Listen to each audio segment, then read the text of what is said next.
right. Good night, everybody. And welcome to 2026. For those of you who haven't been with us in a while, I'd like to welcome Mega J Retro and Danny Green. What's up, guys? How's everything going? Hey, Steve. Thanks for having us. Long time, Steve. Happy New Year, brother. Yeah, Happy New Year. It's been a minute since we've all been together. But 2026, the calendar's flipped over. 2026 is here. Somehow we're halfway through January already. I'm not quite sure what's going on. And we got a lot to talk about, a lot to cover. You guys have something absolutely special coming up in a couple of weeks that we're going to dive into, maybe even hit that first. And then we're going to take a look at what to expect for 2026. We're going to look at comics, streaming, toys, everything, movies. We got some banger movies coming out. And so we're going to take a look at everything and then also just catch up and shoot the breeze on what's going on. So we'll start with Danny. We'll start on the right side for anyone who's viewing this. How has the end of your year and then the beginning of the year been so far? End of the year, yeah, man. It was great. So many cool things happened in 2025, right? SDCC. I was a part of a panel with Jay. We were celebrating Flipboard, and we got lucky and got to talk about El Dragoon. So that was epic. Got to see a lot of cool people in the U.S. Been to several shows in the U.S. now.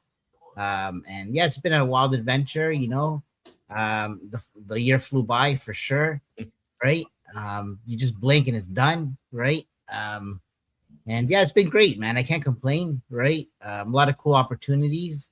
And one with obviously starting of the new year with our event. So that's great. We're here to talk about that, right? So, and Steve, you're going to be there for sure. So that's great. Yep. But yeah, man.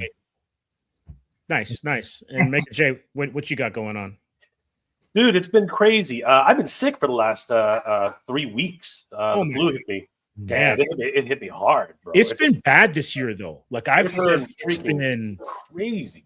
It's crazy. It like I got over it in about like a week, but then afterwards, this like continual cough, and it's like a hard cough. It's like the one that comes from your chest, and it knocked me. It continued like it was just so bad. I couldn't work. I couldn't do anything. But life moves on, bro. Life moves on. We gotta do what we gotta do. And we got Action Figure Comic-Con coming up. We got so many different things on the horizon. As Danny mentioned, El Dragoon, right? And of course, Comics Asylum, right? Hitting it hard with the Atrium, right? Yeah. So it's a great 2026. It's just starting, and so many things happening as time goes on. So it's going to be great. It's going to be awesome. Awesome. Before we go any further, let's acknowledge everyone who's in the chat as well. We've got Jordan from Canada 3462. Cheers, gents. AFCC is fast approaching, and we're going to learn more about that in a few moments. Sure, the excitement feels good. Absolutely, it does. And then Warren says, "Hey Jay, glad you're feeling better."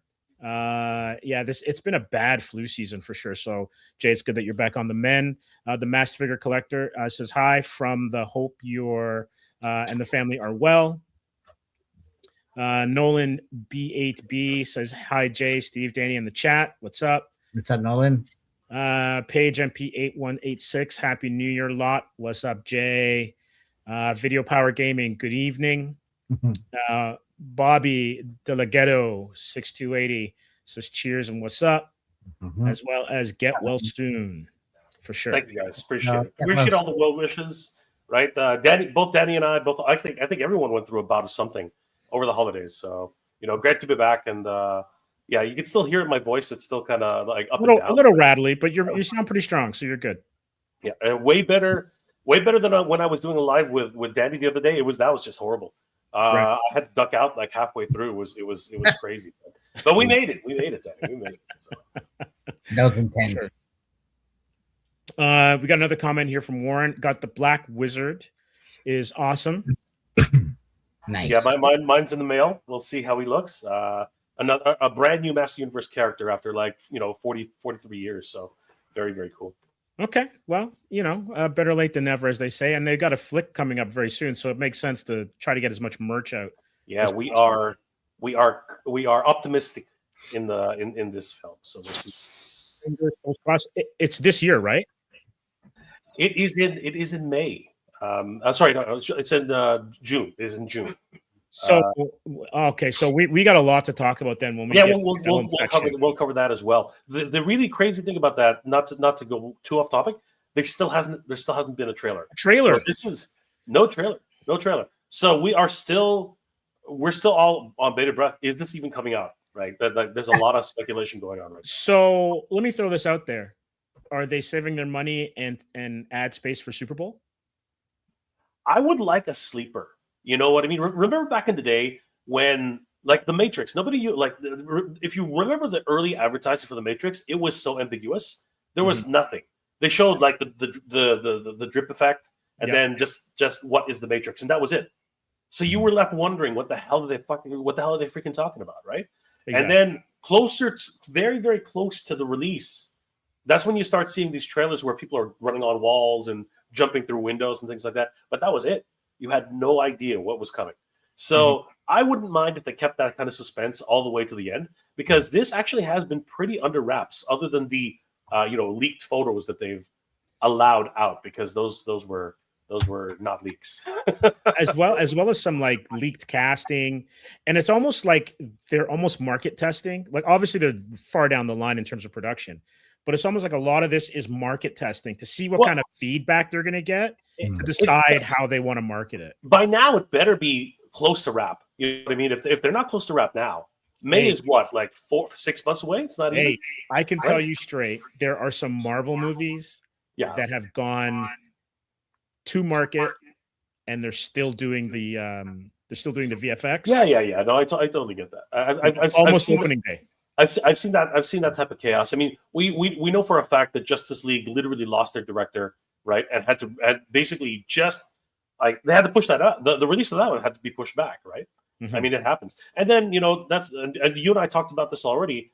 A whole freaking movie, Batgirl, was just shelved. They didn't even bother. It's like, what the F? Like, what's crazy? Did you hear about that, Danny? About the Batgirl, like completely being canceled? Yeah. And that a lot of people were looking forward to it too, right? A lot of people were looking forward to Batgirl. Yeah, it's crazy.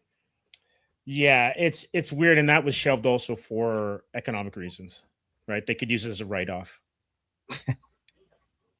But we have to wait and see, because you never know if it gets sold. Like if Warner Brothers and the sale goes through and everything like that, if these films then come out later. Yeah, it might resurface, right? It might resurface. It's a very big possibility. It might go direct to video, right? It might go direct to stream, right? There's every possibility that it will eventually come out, right? But it's one of these things where, what do? You bring back all the actors for the premiere tour? It's kind of weird, right? But I think that would be neat. They're still contractually obligated to go on a red carpet tour. So. I guess technically it's a reunion tour. Yeah, it'll be a very strange, like they're reliving the past, right? It's hilarious, and then they got to remember what it was like to shoot the whole thing, and talk about what it was like to shoot it and stuff like that. It'll be freaking crazy. Not like you can't forget, those cold nights and things like that. But I'd love to see it no matter what. I would just love to see it regardless. Sure. Why not? Absolutely. So before we get rolling too deep into the film weeds, tell us about what you guys got coming up at the end of January 31st. An absolutely amazing event. Can't wait to hear more about it. So who'd like to jump on this one first? I'm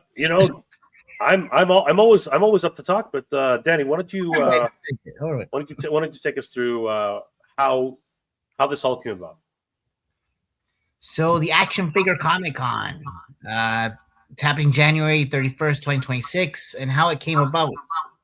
I don't know, man. It was an idea that we had, several years ago, I would say, truthfully. I've always been a vendor at events and Ontario Collector Con and whatnot, and Fan Expo and all those kind of events. And being an action figure collector, going to these events were all great and stuff, and obviously we enjoy it and we still do it, but there was nothing ever focusing just on action figures. And in Canada anyways, in the US there's a few other different shows that they kind of have focused more on action figures, like Legion's Con and that kind of thing. And from going to the events in the States, we're like, man, we got to bring some of this energy here. And again, having these ideas many years ago, I've always envisioned like being at like some kind of Japanese market or some kind of I used to do a lot of flea market stuff too, and I always like the market vibe, right? But I always envisioned some kind of like Japanese kind of market. And I don't know, we working at Time Toys, we were always talking with them too about doing an event to help bring awareness to the action figure scene. And so after pitching them the idea and whatnot and talking about doing the action figure Comic-Con, they wanted to get in and help sponsor the event because they thought it was a great idea. So long story short, we got an opportunity to kind of jump into this. And Jay, after being in the event scene as well with Anime Shogatsu and a few others that he's done, he proposed this the Japanese Canadian Cultural Center, which is crazy because after going to check out the place, it was kind of like the vision that I had many years ago about having this Japanese kind of market. And it's just nuts that it actually worked out that way. And literally we're like, you know what, let's try to bring all the people that we've met and made friends with over the years from going to events, like yourself, Steve, as well, meeting you and many cool artists and comic book publishers and collectors. We're saying, let's try to bring everybody under one roof and all our friends and community. And next thing you know, we got the Action Figure Comic-Con going on. And it's literally just one big party of pop culture.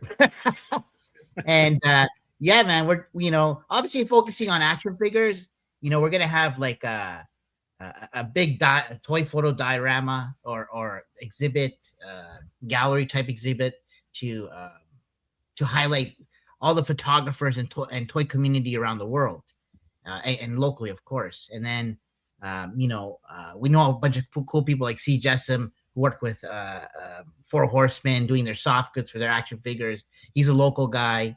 Udon from Street Fighter Comics, right? Or Capcom Comics. I never knew they were Canadian. And see, and I had no idea. And I love their stuff. And the last thing I had no idea the guys were here. I would see them in SDCC all the time, but not here. I'm like, what? So, and this is Tricky Digits. Yeah, he's one of their artists. So he reached out and he wanted to be a part of the event. And so we got him as a guest, featured guest artist. Who doesn't know Chuck Claire? That's a good get. That's a good one. Yeah, man, he's super cool. We wanted to highlight Toronto too, right? Like he's like a staple for Toronto hip hop, right? Mm-hmm. And man, I grew up listening to this guy's shit, and next thing you know, now he's at our event, which is awesome. And so he's one of my kind of like a hero in a sense, I would say. Oh, for sure, right? And he's good friends actually with the TMNT collector Dave, which he was at the top there, but Dave actually he's a Guinness World Record for the biggest TMNT collection in the world. Wow. And the man's located in Hamilton, 10 minutes from my home. So I would bump into, we would go some of the events in Hamilton here, the collector cons, and I would bump into him all the time. And we would yap. I'd go hang out with him sometimes. And so when he heard about this event, he was down to support us and come out. So that's gonna be great. And then his buddy Frederick B. Owens, which did the voice of Leatherhead for TMNT, and a few others in One Piece and a few other cartoons, right? And so Dave brought him out as well for us, and super cool dude, toying around. We got here. He's a toy tuber. Who doesn't know Toying Around? Great guy. He does great content around toys and action figures. Hugh Rookwood, you guys know him, of course, right? Super amazing artist. Good friends with Jane, you guys, right? So I know you guys worked on some stuff together, and he actually, my understanding, he's also worked in the toy scene. He did some concept designs and stuff like that, right? We worked in a studio together, and we Oh yeah, we did stuff for Hasbro, so some GI Joe, Transformers, and even did some Star Wars. See, I didn't even know that, dude. That's from you. I did. That's crazy. A long time Great. ago Yeah. in a studio far, far away. That was a lifetime ago, Steve. Lifetime ago. My God. Last century at least. And it makes sense that you would be at this event, man, in that case, right? Because Yeah. you have knowledge and history. And that was the idea, man. We wanted to bring you know, just people that are into the action figures, pop culture community and seeing, just bring everybody together, right? And we even have the voice of Sonic the Hedgehog, Devin Mack, Nice. who's going to be joining us as well. So it's going to be exciting. Yeah, video games, events, so many different cosplay. We got a lot of things going on for Action Figure Comic Con 2026. We are very, very excited about the whole process. And of course, all of our wonderful guests. And we have a lot of brands coming, Danny. A lot of support coming from the industry as well. We have McFarlane Toys coming and showcasing a lot of their new pieces for 2026, which we're hoping to see. I think a lot of Spawn and Mortal Kombat stuff is what will happen. So yeah, obviously they're losing the DC license to Mattel, but they are pumping out DC figures like it's going out of style. It is absolutely crazy. So it's really cool to be able to have McFarlane Toys at the represented at Action Figure Comic Con. Spiro Toys, the creators of Edible Warriors of the Kingdom, they're going to be there as well. The Loyal Subjects, of course, who have been in the headlines for good and bad reasons. They're going to be at the Action Figure Comic Con, courtesy of Titan Toys. We're going to be able to see the entire mask lineup from literally, verbatim, one-to-one new releases from the original molds, as close to the original molds as possible. And they've been making waves in that sector, along with Gem of the Literally, they're bringing the 80s back. Gem of the Holograms, My Buddy, Mask, My Pet Monster. It's literally like an 80s revival with Loyal Subjects. It's pretty crazy. We also have Meta Travelers and Legendary. We will actually have a panel with Icon Heroes and Meta Travelers talking about their newest releases. So independent toys. The independent toy scene is huge right now, Steve, and it's amazing how far the independent toy scene has come. They are rivaling. I argue they are rivaling big brands like Mattel and Marvel, Mattel and DC, Mattel and Hasbro. On that level, I argue that they're in that same ballpark now, in many regards. That's great news. Yeah, we also have From the Realm, Carlos, our good friend, Badass Reviews, another independent toy creator, along with our good friend the lead designer. He has his own line of NFTs and action figures called the Baguette Club, along with some apparel. So yeah, it's going to be a lot of fun seeing those. Obviously, I will be there representing Flipborn, the Champions of Nefariety, along with Ramen Toy, who was responsible for the manufacturing of these toys. You really can see the level of sophistication and detail that we have with independent toy creators. It's a wonderful time for us to be in toys and action figures and comics. Of course, El Dragoon will be there, and there will have some wonderful surprises because there's a lot of really cool things that we have in store, both comic book wise as well as perhaps an action figure. You just never know. So it's going to be great. That's a great tease. That's a great. It is, and I could maybe later in the show something off. We might get to that. We'll see what happens. I would lean towards but that's well, you have a choice. And one of the biggest things, though, that we are very, very excited for is definitely the action figure diorama exhibit. 6 different creators in the diorama space who are absolutely killing it and crushing it in this space. We have 6 diorama builders literally creating 6 city blocks of miniature dioramas for action figures to be displayed in. This is going to be a first of its kind. I don't think anyone's ever showcased this many independent creators in one space before, and we are truly blessed to be able to have the Japanese Canadian Culture Center as our venue to be able to showcase all their work. We'll preview a little bit of what they do a little later in the show, and we have a photography showcase. It's going to be a massive wall of photographers who are just showcasing all of their action figure photography. This is going to be great, ranging from Drew Olive, Hidden His Images, The Chosen 12, Eddie and His Toys, Plastic Light, Figgy Smalls, the Marshall Geek, Fun Picks 22, Endless Fables, our good friend Brian, Ryuji Anko. How do you say that again, Danny? Shalizarena.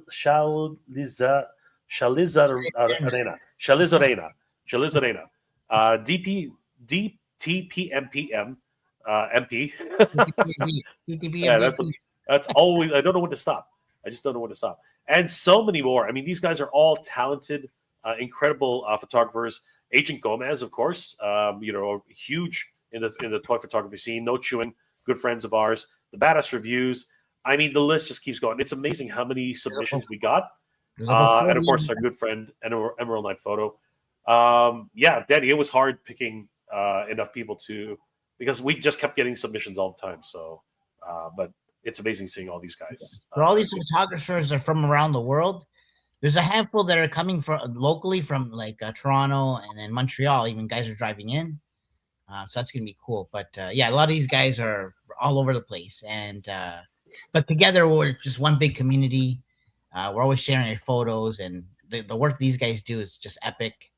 So we just wanted to highlight them and show them that show that we appreciate them, and the work they do is valued, and there's a community out there for them. And now we're creating a platform for them as well through this event.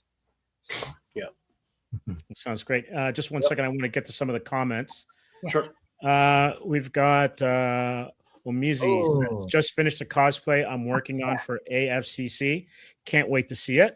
Oh, thanks, Omizi.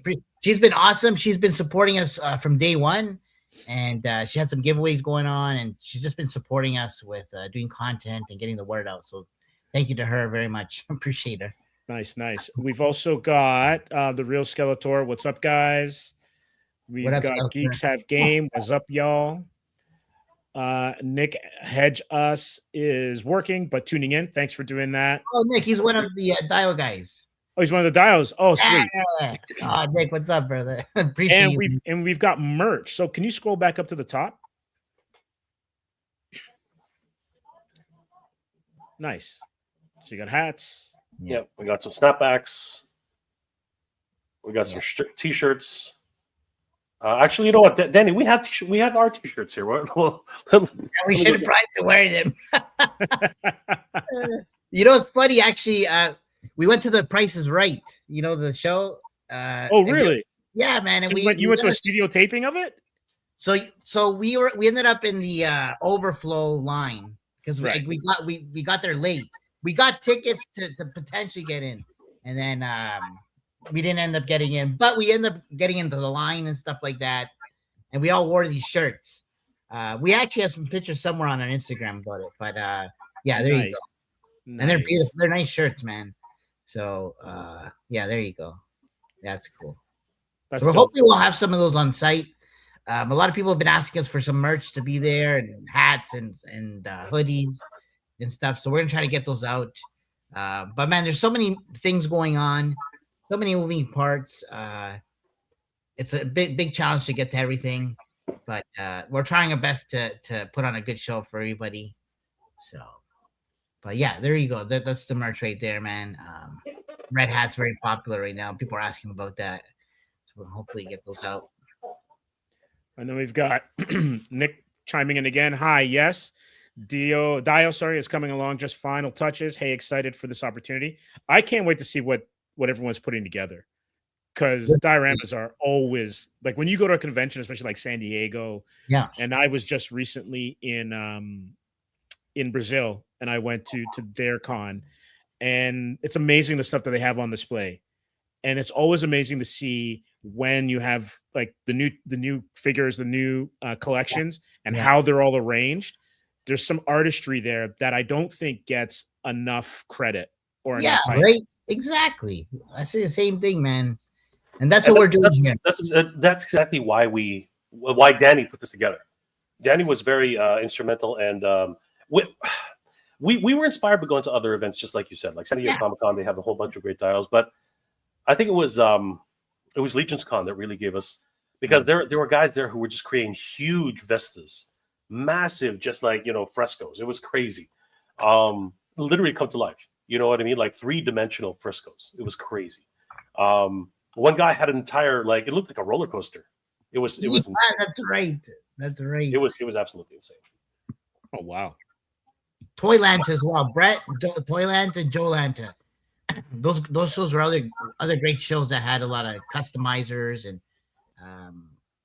independent companies come out, do panels and that kind of thing. So just super inspiring. That's all. And we wanted to bring some of that energy here and kind of create some bridge too to the US there and our partners there. So yeah, man.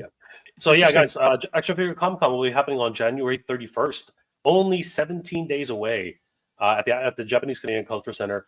And of course, we'll be featuring one of our featured exhibitors is definitely going to be Comix Asylum, showcasing everything related to their brand new, of course, a successful Kickstarter, Atrium, and they have a graphic novel coming soon. So we are very, very excited to see what they got. We have our fingers crossed that we will have the actual graphic novel ready and available for the first time for the retail public at your show. That would be sick, amazing. Yeah. That would be incredible. So and dare we say it could be a first time exclusive? Absolutely, all absolutely. Right. So there you go. If you have the cover, we'll put that on our. If you have any news that it actually is going to ship on time, we'll post it up as a featured item at the show. Sounds great. I also saw, just out of the corner of my eyes, you were scrolling through the page, that you have an AI warning, and there's something I wanted to shoot. I wanted to shoot that towards you, not to put anyone on the spot or anything. Oh man! But San Diego is allowing AI to a certain extent at their shows, and people are turning side. Like, I'm shocked that they actually everybody's freaking. Everybody. I'm absolutely shocked they went that route. You know what, man? The thing called AI artists, and I believe a little bit of that, but at the same time, it's a gray area right now and touchy subject because many people are against it, right? And we respect all artists, man. At the end of the day, right? So, it's not a thing that's accepted yet, right?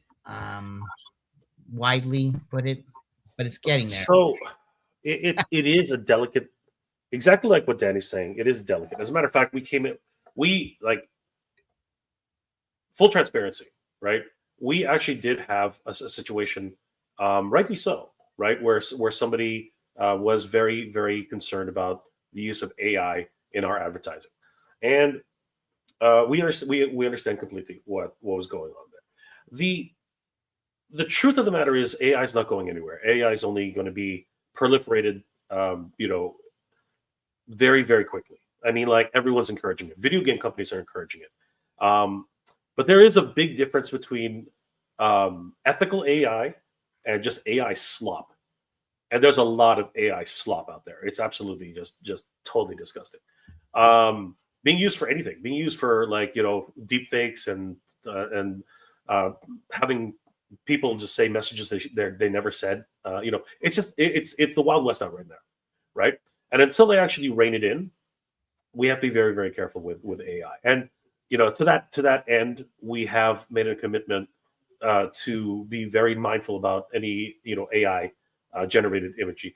And I think what happens is the call out for that AI is that some of the apparel was generated with AI.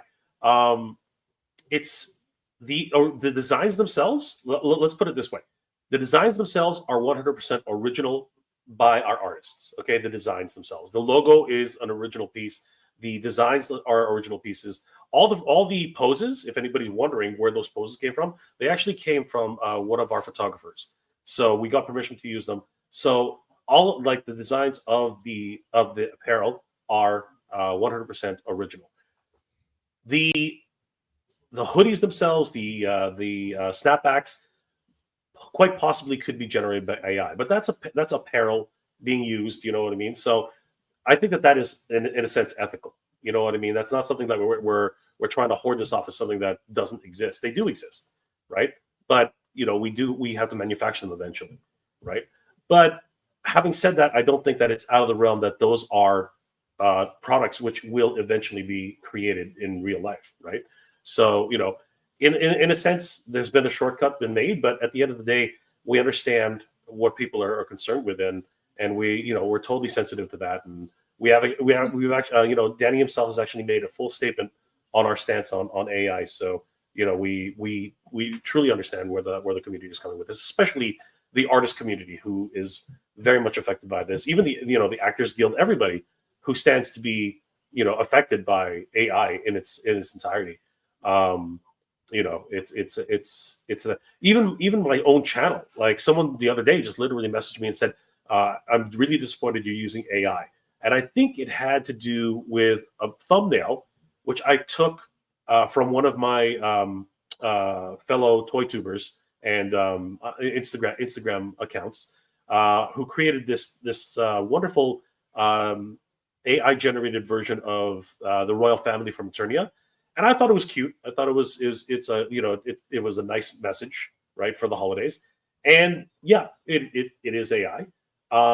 But at the same time, it was one of those things which was more about the message, not about taking somebody's job. So yes, I am aware of it and I understand it. But what's going to happen in the future? I mean, AI is not going to stop. They're going to keep pushing it. They're going to keep developing it, and there needs to be some what's it called? There has to be some laws put against it. You know what I mean? Like, you can't just be taking people's jobs. It's a crazy thing. But having said that, it's ethically, as long as AI is being used ethically, and you're not stealing people's work, and you're not doing things which will harm artists, it is a slippery slope to get started. But I will say 100%, it is an incredible idea generator. That's something I will, because I, as a designer myself, a graphic designer, I have to say that ideas, you can pump out 60, 70 ideas with using AI. And if you take pieces, and then create a unique piece of your own from those ideas, then it's really no different than getting inspiration from other artists that you would be, looking at for reference anyway. So it's very spacious. It's very spacious. But at the end of the day, we respect all the artists, and if there's anything that happens at the show, and someone does complain about it, then yes, we will be taking action against that. SDCC, wow, I'm kind of shocked. I am very, very shocked at that stance. With I think Hollywood is using it like left, right, and center. Sorry to say that, but it's true. That's the truth, right? Was it the Secret Invasion? Danny, you're not wrong, because the Secret Invasion, I think, intro, one of the Marvel series, was AI generated. Yeah, Coca-Cola's using it. Same thing with Toys R Us was using it. A lot of backlash is coming from a lot of different places. But again, it's all about, in my opinion, it's all about if it was idea generating. If you got AI to like generate a pass, and then all of a sudden your artist goes saying, "Oh, that's actually really cool. Let's actually animate that," and you use it as an idea generator. I really don't see a problem with that. But it's going to be a slippery slope. It's going to be crazy, but they're not going to stop. They're going to keep using AI. And here's the other thing. Everybody growing up in schools and everything like that, they're all using AI. It is crazy. ChatGPT is like just all over the place. And it's going to be hard to really separate, what is, AI generated and what's not. But you do have to fact check a lot of the stuff. AI makes some massive mistakes. I've done a search on Google, and the first, the Google AI thing, and the first 3 lines I know were incorrect, and I was like, "This is terrible," right? So yeah, it's not a miracle. It's not a miracle cure. It's not the freaking, blue pill, red pill, green pill, whatever it is you want to take. It's not what you think it is. It needs to be checked. It needs to be fact checked, and again, it needs to be regulated. It needs to be regulated. It's a very. I think very more value is going to come to traditional art because of this AI crap. So, oh no, I agree. Right? I think there's going to be a dip, and then traditional art's going to come back up because people are going to value it more. I agree. I think you're absolutely right, Danny. It's exactly like when you do a handmade sculpture versus something which was made on a CNC machine, you know the difference. You know what I mean? You 100% know the difference. Anybody can make a like a lot of people are now making what's it called 3D prints, right? Mm-hmm. But when somebody actually does it by hand or with a chisel or something like that, you can't replace that. It's one of a kind. Right? Just like all the wonderful artists out there, and just like all the wonderful cosplayers out there. Right. Yeah, I'll go on the record. I am not a fan of it. I don't even like when it pops up in my emails or when I'm using Word. It's just like Pilot or whatever the hell that is. Yeah, it's annoying. It's intrusive, right? And I get it because we use AI in different capacities. It's just when you're starting to take from other people's livelihood, that's the issue, right? 100%. I totally agree. And like two quick things. I think Matthew McConaughey I think he trademarked himself or copyrighted himself or his likeness to kind of combat that. And you might see stuff like that happen. And then I think going back to San Diego, from what I read, it was like you can't sell anything that is AI generated. Yeah. And another interesting thing, which I was like, was if you're doing anything that is owned by someone else, it has to have a copyright or trademark of. So any fan art, it's copyright of DC Comics or copyright of Hasbro. Yeah, yeah. I mean that has been a situation for a long time already. I mean, like Disney at one point was actually confiscating. Yes, I fan remember art those days. I do remember those days. It was like 6 or 7 years ago. Mm-hmm. But that backlash really quickly. They had to walk that back really fast because the backlash from the community was swift. So it'll be interesting to see what happens this year at SDCC, especially if there are complaints made on the floor, and to see if people have to take certain things down. We'll see, because there are actually certain conventions which literally will actually call the police on people who are actually selling AI generated artwork. So buyer beware. Here we're against that shit. So if we see that at an event, we'll be having a talk with you. Absolutely, 100%. Let's go back to some of the earlier comments. So the real Skeletor said, and I know it's an action figure convention, and the convention that Skeletor is talking about is the action figure convention that Danny and Mega J are putting on at the end of January. He says, but do you think people would be interested in statues at all, like 1/4 scale or 1/3 scale and busts? So it's a great question. It's a great question. As a matter of fact, our principal sponsor, Titan Toys, will actually be bringing a selection of very unique items, which are basically statues, but they are action figures, which is kind of crazy. I do believe that they do have a couple of busts that they might bring as well, which are statues. They have a wonderful Terminator statue of the T-1000, which is just stunning. If you guys have never seen the Sideshow Collectibles, actually it was the Sideshow Collectibles. It was another company, but I do believe that they are going to bring a selection of statues. And statues is a different game though. That is you need a lot of space for statues, man. Statues they take up a lot of room. So just so everyone knows. Yeah, for sure. And Jordan from Canada says, I love statues too. For sure. So let's get into 2026. And I know that the majority of people here are movie fans. There's also streaming fans, comic book fans. We just love geek culture. And so, we're kind of in like the baby steps, first little moments of 2026. But I was shocked when I was taking a look at some of the upcoming films and stuff, how loaded this year is. This year is, especially for film, it's crazy. And some of the stuff that's coming out, it's not what you would expect, which has me like the most hyped.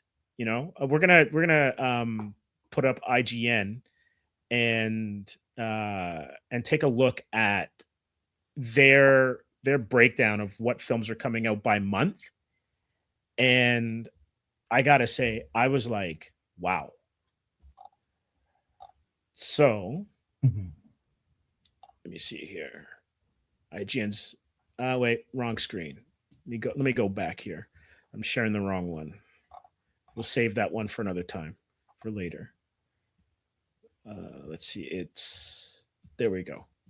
So it's Rotten Tomatoes. And Galaxy Night. it's great. It's crazy, right? So to these Super Mario movies coming out. And let's go to January. So January, we've got Greenland 2 Migration, which I'm not familiar with. But you've got 28 Days Later, which is coming out. That'd be I great. think Yeah. it's Friday. Nice. We've got The Rip. And there's a very interesting thing about this film. This is a Ben Affleck and Matt Damon film. So they have done something which I have never heard of. And what they're doing is they have the entire cast and crew in on the profit sharing with Netflix. So it's not just, oh, hey, you've worked on the film. This is, hey, you're a part of the entire production, and you're going to reap the benefits of it with us.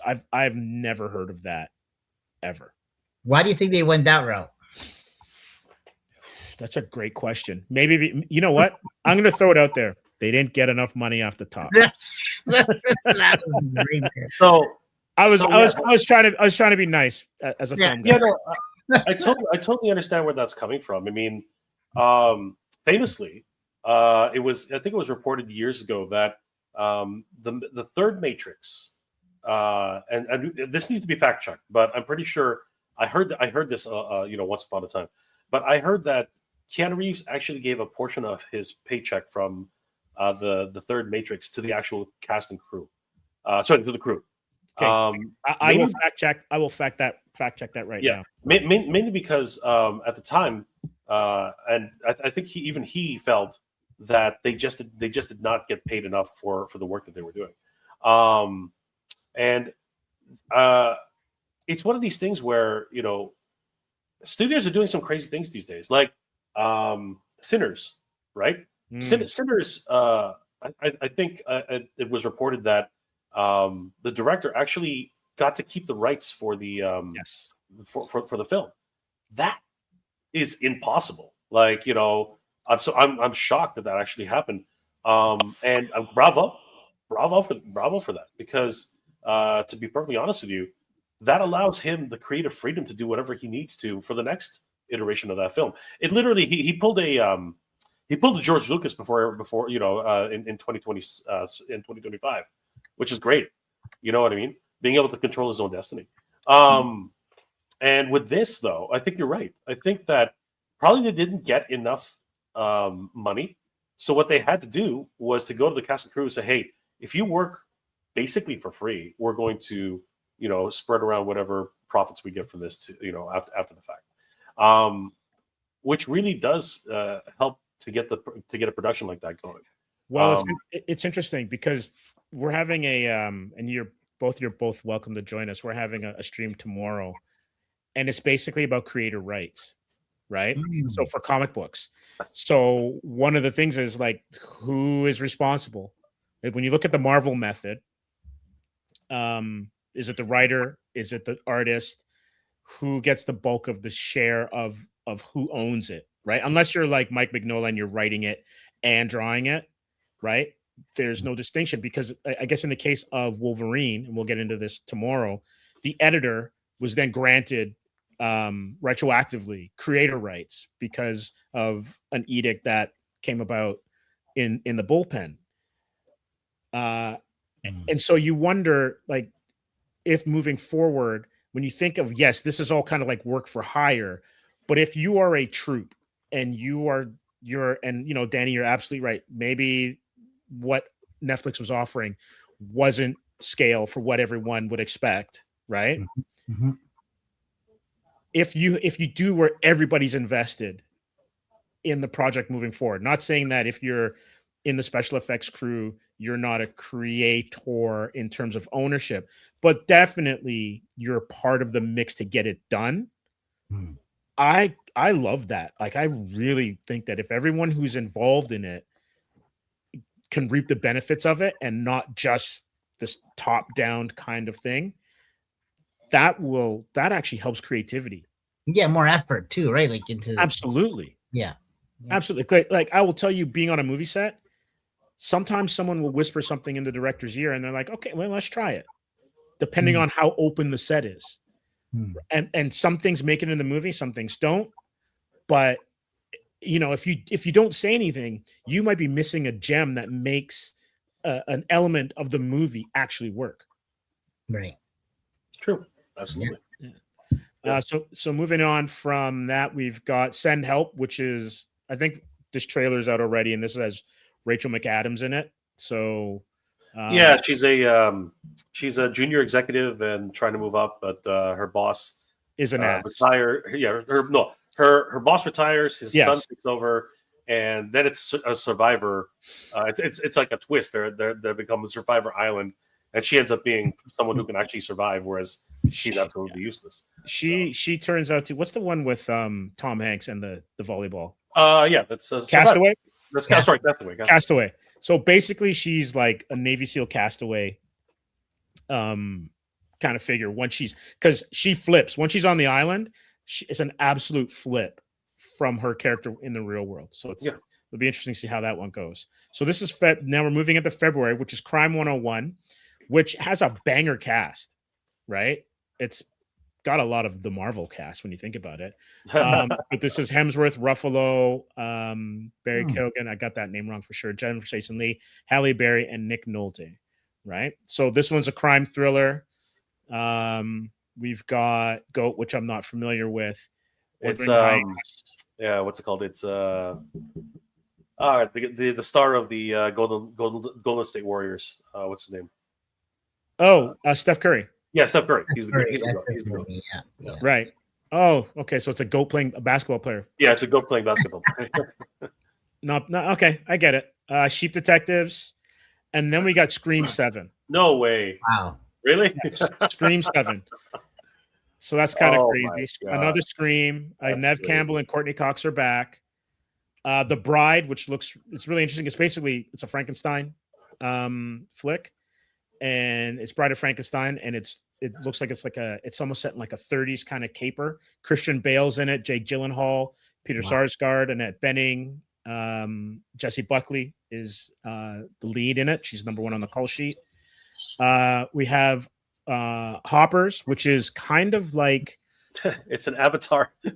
It's literally they reference Avatar. Yes, right in the film. It's hilarious. Yeah, so it's a Pixar film, and she basically this animal rights activist transfers her consciousness into an animal robot. Yeah, no. Well, it's a little droid. It's a little animal droid. It's a little beaver droid. Yeah. So that'll be interesting. Reminders of Him trailer. But it isn't until we get to Project Hail Mary, which is sci-fi. It's not until we get to like April and May that things start to ramp up.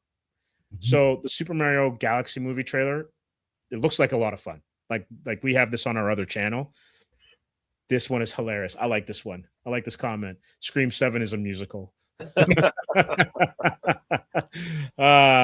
Thanks, Arcane. Yeah, I really enjoyed Mario. I really enjoyed the Mario movie. I thought it was really clever.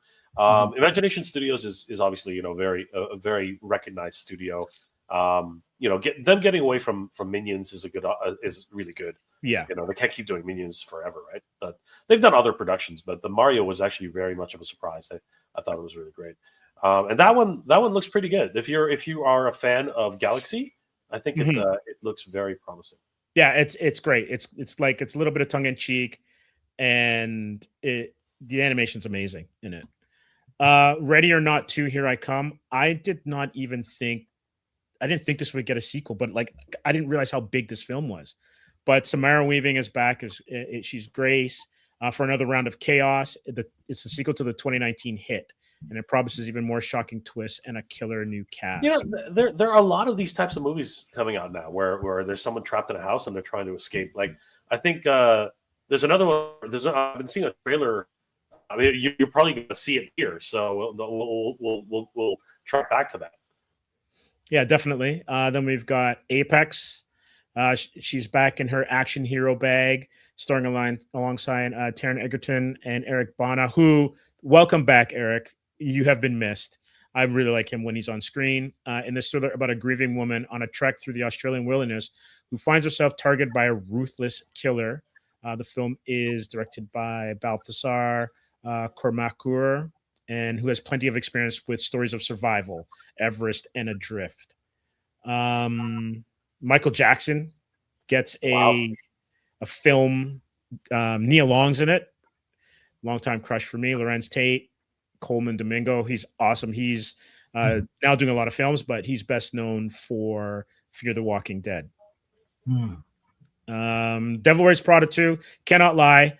I know it's not a comic book or geek inspired flick, but I'm looking forward to this because I love this cast. Is it based on the original? It's a sequel from the second one. Yeah, it is. Like a direct sequel, or is it? Like so it says, Miranda Priestley and Andy Sachs are set to score off again as Anne Hathaway and Meryl Streep return to reprise their roles from the 2006 comedy. You cannot tell me that's 2 decades ago. 20 years later. That's crazy. Wow. That is insane. Okay. Just a gray-haired chill just went down my spine. I'm looking forward to this. Carl Urban. He just take my money. Yeah. Johnny Cage, baby. Yeah. It always amazes me that Mortal Kombat and Street Fighter cannot separate from each other. You know, when one stands up, the other one has to freaking also stand. It's crazy. Right. It's crazy. Yeah. So I've seen the trailer for this. It looks interesting, and we'll see. It'll be good. I think it'll be good. Yep. Yeah. Mandalorian Grogu. So I have high hopes, but Star Wars has been on a downward trend lately. It's hard to say, but anything with a Mandalorian is usually a good thing. Yeah, I think that's gonna make more toys. I'm down for this. We'll see if if the increased budget actually shows up on screen. Yeah. Right. We'll see how much bigger and badder they go. June. Masters of the Universe. Wrong and photo. Look at the photo they give us. Wrong photo. Yeah, but the reason they use this photo is because there are no photos, as you mentioned before. That's right? I don't know how they're going to sell that. I can't believe they're using the original photo, like from 1987. That's crazy. That is and speaking of Scream, that's Courtney Cox, is it not? Yeah, that is Courtney Cox. There we go. Yep. Wow. And if you're a Star Trek fan, that's Robert Duncan McNeil. That's right. Kirk Jr. Voyager. Yes. No, he's not. He's Voyager. That's right. Not Kirk Voyager. Jr. Yeah. Great photo for sure. Takes me back. I got to get a McRib now since we're all the way back. But here's a question. I know we kind of spoke about it a little bit. What is it that you think they're afraid of? I don't even want to use that word, but I just did. Why aren't they just like giving us something? So my honest opinion on this is that the fans have already sort of put their stake in the ground on this one. The biggest sticking point for all the fans is the fact that it's back on Earth. That is really has been for many fans has been a sore spot, even for myself. Like I love the '87 movie even to this day. Earth has always been the weakest connection for Masters of the Universe. The first film, it was a MacGuffin. You know what I mean? They use the cosmic key as again, it's a MacGuffin, right? Mm-hmm. It's this thing which transport they're in a crisis, they have to leave, right? They go to Earth and they're stranded there until they can figure out how to get back, right? Now they actually throw Prince Adam to Earth. He grows up on Earth and he's got to go back. And the biggest thing for me when I first heard of that plot, I was like, why would anybody who grew up on a different planet go back and fight for that planet? That doesn't make any sense to me. You know what I mean? But there could be a storyline where somebody's been with him all this whole time and been telling him about his destiny and telling him about the fact that he's not human, right? We don't know yet, right? We have people who have actually seen, the rough cut.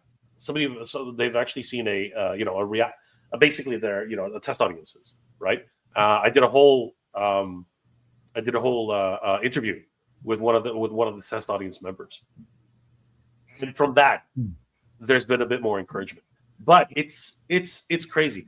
They're scared if they're frightened, or if they're worried, or if there is any concern.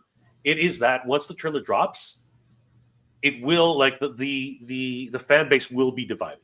No matter which way you go, they will be 100% divided. They don't want to kill opening weekend before opening weekend. It's a hard decision. But here's what I have to say: release the fucking trailer, okay? Release it and let the fans make the decision. Because those of us who are truly invested in Master Universe, right? We will do the hype. Okay, we will make the people. We will encourage people to go, regardless of if it will, regardless of what it may end up being. We will tell everybody, just go fucking see it, because you know what? This is the year for, not to take too much of a side tangent here, but this is the year of Master Universe. There has never been more public consciousness on Master Universe than there has been in 2026. We have 2 freaking movies coming out. One is a fan film, which I have more faith in, to be perfectly honest with you. A sequel to the original fan film, the Fall of Grayskull, The Rise of the Horde. We have the theatrical release, which, if done correctly, and Travis Knight has a great track record for being true to the fans. Okay, so my hopes are measured. I'm not even going to say they're high, but they are measured. I'm really hoping for the best. I love Bumblebee. I thought it was great. We have 2 toy lines from 2000X. One from Mattel proper, the other one from Mondo, right? And absolutely killing it, Mondo, with their designs, of course, as always. And actually, Mattel's doing incredible work with their mainline brand. A lot of people are very surprised. I'm going to be getting my hands on a couple of those too as well. And we have a freaking video game coming out. Holy crap! A freaking video game for Master Universe. What year is this? It is literally 1987 all over again. It's absolutely bonkers. And this year definitely marks Master Universe. And there are 2 conventions for Master Universe, 2 freaking Master Universe conventions, right? One in California and one in Ohio. It's actually Kentucky. But, oh my God, 2 different Master Universe themed conventions. This is the year, truly, of Master Universe. You can't get any better than that, guys. It's crazy. Yeah, that is nuts. That is absolutely nuts. And what more can you ask for, really? Oh, we can ask for much more. Trust me. We can. Well, what you can ask for is that it becomes good. Yes, that everything hits. It doesn't have to be perfect. It doesn't have to be excellent. It just has to be good. Just has to be good. That's all. Yep. Steven Spielberg is back. This time he's working with David Kiop, who did Jurassic Park: War of the Worlds. I am curious about this. And this is another UFO one. So is this his first kind of, because he did War of the Worlds? No, right? Close Encounters of the Third Kind. It was but since Close Encounters, didn't he do War of the Worlds too, or no? He didn't. Did he do Cocoon? Who directed Cocoon? Oh, that's not Spielberg. Yeah, who was that? Was that I think that might have been Ron Howard. Oh, was it Ron Howard? Yeah, maybe it was Ron Howard. Anyone in the chat? I think E.T. E.T. So he did E.T., Close Encounters, this one, and for some reason I feel like he did Tom. Did he do War of the Worlds? Who did War of the Worlds? We can search it up. But it's interesting. I will say that the trailer was quite good. It's very interesting. It is interesting. I was intrigued. I was intrigued when I saw it. And Emily Blunt is great. Wyatt Russell is great. And again, Coleman Domingo. What are your thoughts on this, Danny? Like you and I have talked about aliens and conspiracies. What are your thoughts? Have you even seen this trailer actually, Danny? No. You haven't seen this trailer? I'm shocked. I haven't. I've heard of it, but I didn't watch the actual trailer. Danny is my UFO aficionado here. So like, I'm actually pretty shocked. I'm actually gonna watch the trailer now. He hasn't seen the fucking trailer. I'm shocked. All right, Danny, your homework tonight is to go watch this freaking trailer.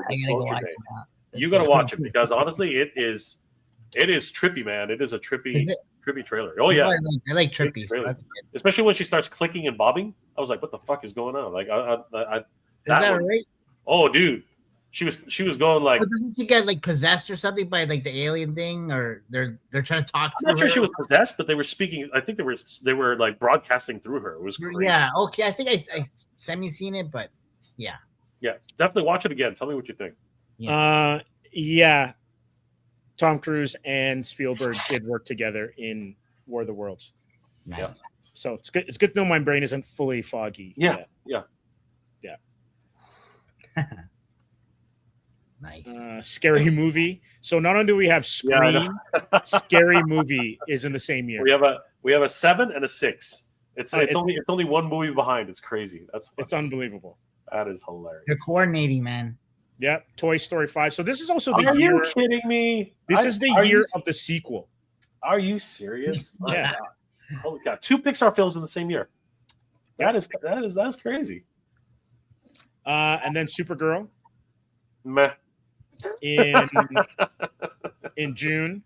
We'll see how that goes. I know my good buddy Mega J and Decepticon, who I'll be streaming tomorrow, they're not big fans of the Gunverse, so we'll see how that goes. Jackass 5. I'm like, what? They were 4. Are you freaking kidding me? He can still stand, Johnny Knoxville. I thought his legs would give out again. Oh my God! You would think so. Minions are back. Oh wow! Two elimination movies in July. Holy crap! Yep, that's crazy. Moana live action. Is it The Rock? Yeah, The Rock. Johnson. Wow. Since I'm a mythology and antiquities guy, I am totally waiting for the Odyssey. I love Christopher Nolan, so I'm gonna have to watch the trailer. I have not seen the trailer for the Odyssey. Obviously, I'm a huge I'm a huge Sword and Sorcery fan. Obviously, I'm a huge Barbarian fan, and I'm a Gladiator fan. So that's right up my alley. So definitely want to see the Odyssey for sure. Then Spider-Man: Brand New Day, and I'm like, this year. Yeah. Is it a full trailer or is it just a teaser? Just a teaser, and basically it just goes over his costume. Yeah, I know. It's yeah, because the first trailer was got an opening door. Yeah, for sure. The Odyssey is sweet. Can't wait for that. I'm with you on that, Nolan. Then we have Flowervale Street, which I guess Anne Hathaway. She does some of the voices. This is the one I'm waiting for. Paw Patrol, the Dino movie. That's the one. Gonna be in line for that one. The merch is gonna fly at this one. This is gonna be hell yeah. Oh hell yeah. Right? Thread, I'm not familiar with. This one though, Clayface. I had no idea. So after making an appearance in the animated Harley Quinn Commando series, the iconic Batman villain Clayface returns to screens with his own live-action film. Wow. The film has been classified as a horror tragedy by producers Matt Reeves and Lynn Harris. While plot and cast details have not been revealed yet, it will be directed by James Watkins, whose experience in dark thrillers like Eden Lake and Speak No Evil should serve him well here. So here's the question. Is it linked to the Batman? Or is it like the Joker, because Matt Reeves is involved? Or is it like the Joker, where it's not necessarily the Joker? It's a but what really kills you, this has got to be the sleeper of all sleepers. Like, this was on nobody's radar. I've never even heard of this. I was totally unaware myself. I imagine it's probably part of the Joker universe. They're probably going to take in that direction, just like they did, where it's just going to be a guy going through, his life, right? But so is this animated or live action? Live action. It's live, yeah. Mm-hmm. It could be absolutely crazy if they. I agree with Nolan on this one. If they dive into the horror, it could be crazy. It could be, right. You do. What was the one with Sam Raimi and Liam Neeson? You're talking about Darkman. Darkman. If they go that kind of like actor scarred and then the body horror that you could get out of it, then it could really work.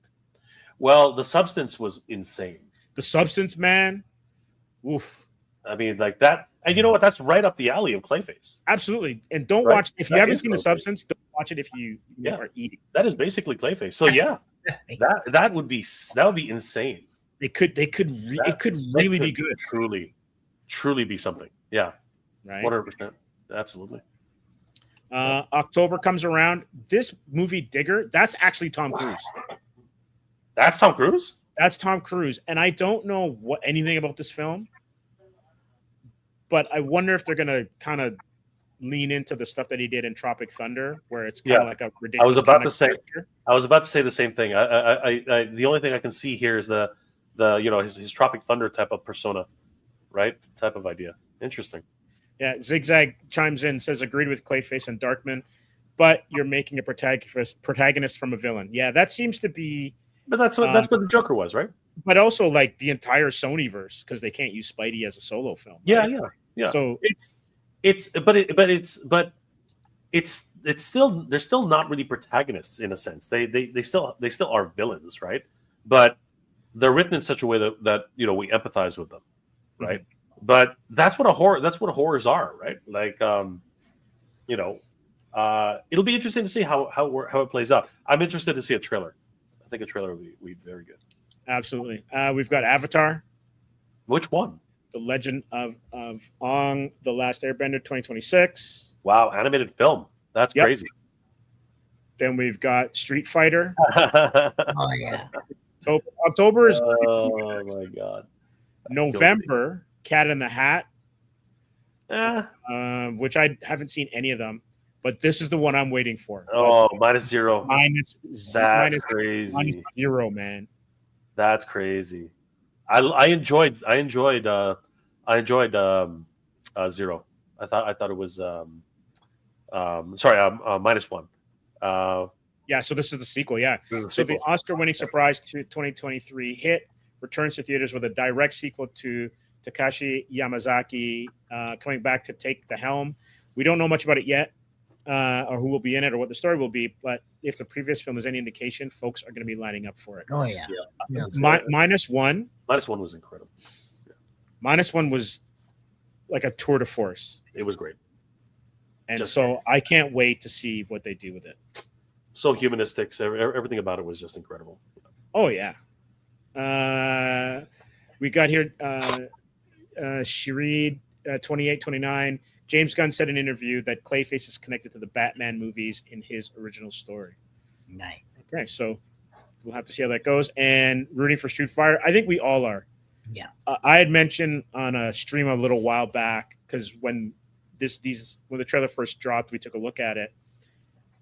That beloved game, I still love Street Fighter anime from the 90s.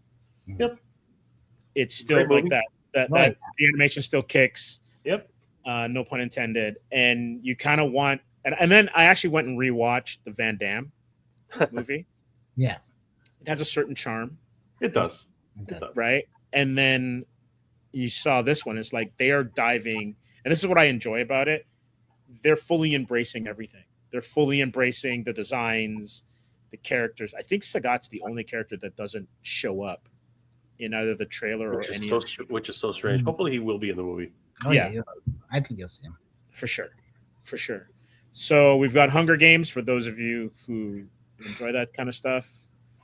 And then we've got December, Violent Night 2. Interesting. I didn't think they could make another one. This one kind of shocked me. What the hell? Really? Jumanji 3? Oh my god. Yeah. Jumanji 3. And then Avengers Doomsday, I didn't realize was this year. Yeah, it's their Christmas. I was surprised they're releasing Christmas, but yeah, it's gonna be the big one, obviously. It's hard to predict this one. There's just too many players. I'm having the same feeling I had when the Avengers first came out.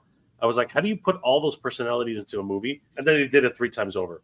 So 4 times over, actually. So yeah, it's going to be an interesting new reboot, like not reboot, but a new start for Marvel once again. And if you can get RDJ back in the seat, that's a lot of money. That's a lot of money being thrown around. My only concern is because of how many. I think back of, if anyone is a comic book fan here, I think of like Crisis on Infinite Earths. Back in the day when Supergirl and Flash, and like a whole bunch of characters didn't make it, and they were just reworking the DC universe. And like you got characters for like a panel, maybe a page, and that's it. So how much screen time are we going to get with some of these characters? That's my only concern. Like, are we only going to get Scott for what is it? It's probably like a 2-hour runtime. Are we only going to get James Marsden's Cyclops for 10 minutes of screen time? Right? Like that's the thing where I'm kind of like, a lot of these are just going to be cameos. There's no way. It's got to be. It'll be like Zack Snyder's cut for Justice League. It's going to be like 3 hours plus. It would have to to give everybody enough screen time, but it's no different than Endgame. Not Endgame. What was it called? Infinity. It's going to be no different than Infinity War. We barely got to see the Guardians of the Galaxy Infinity War. They had a few scenes here and there. Even Doctor Strange and Spider-Man and the freaking Iron Man. We only got to see them a handful of times, right?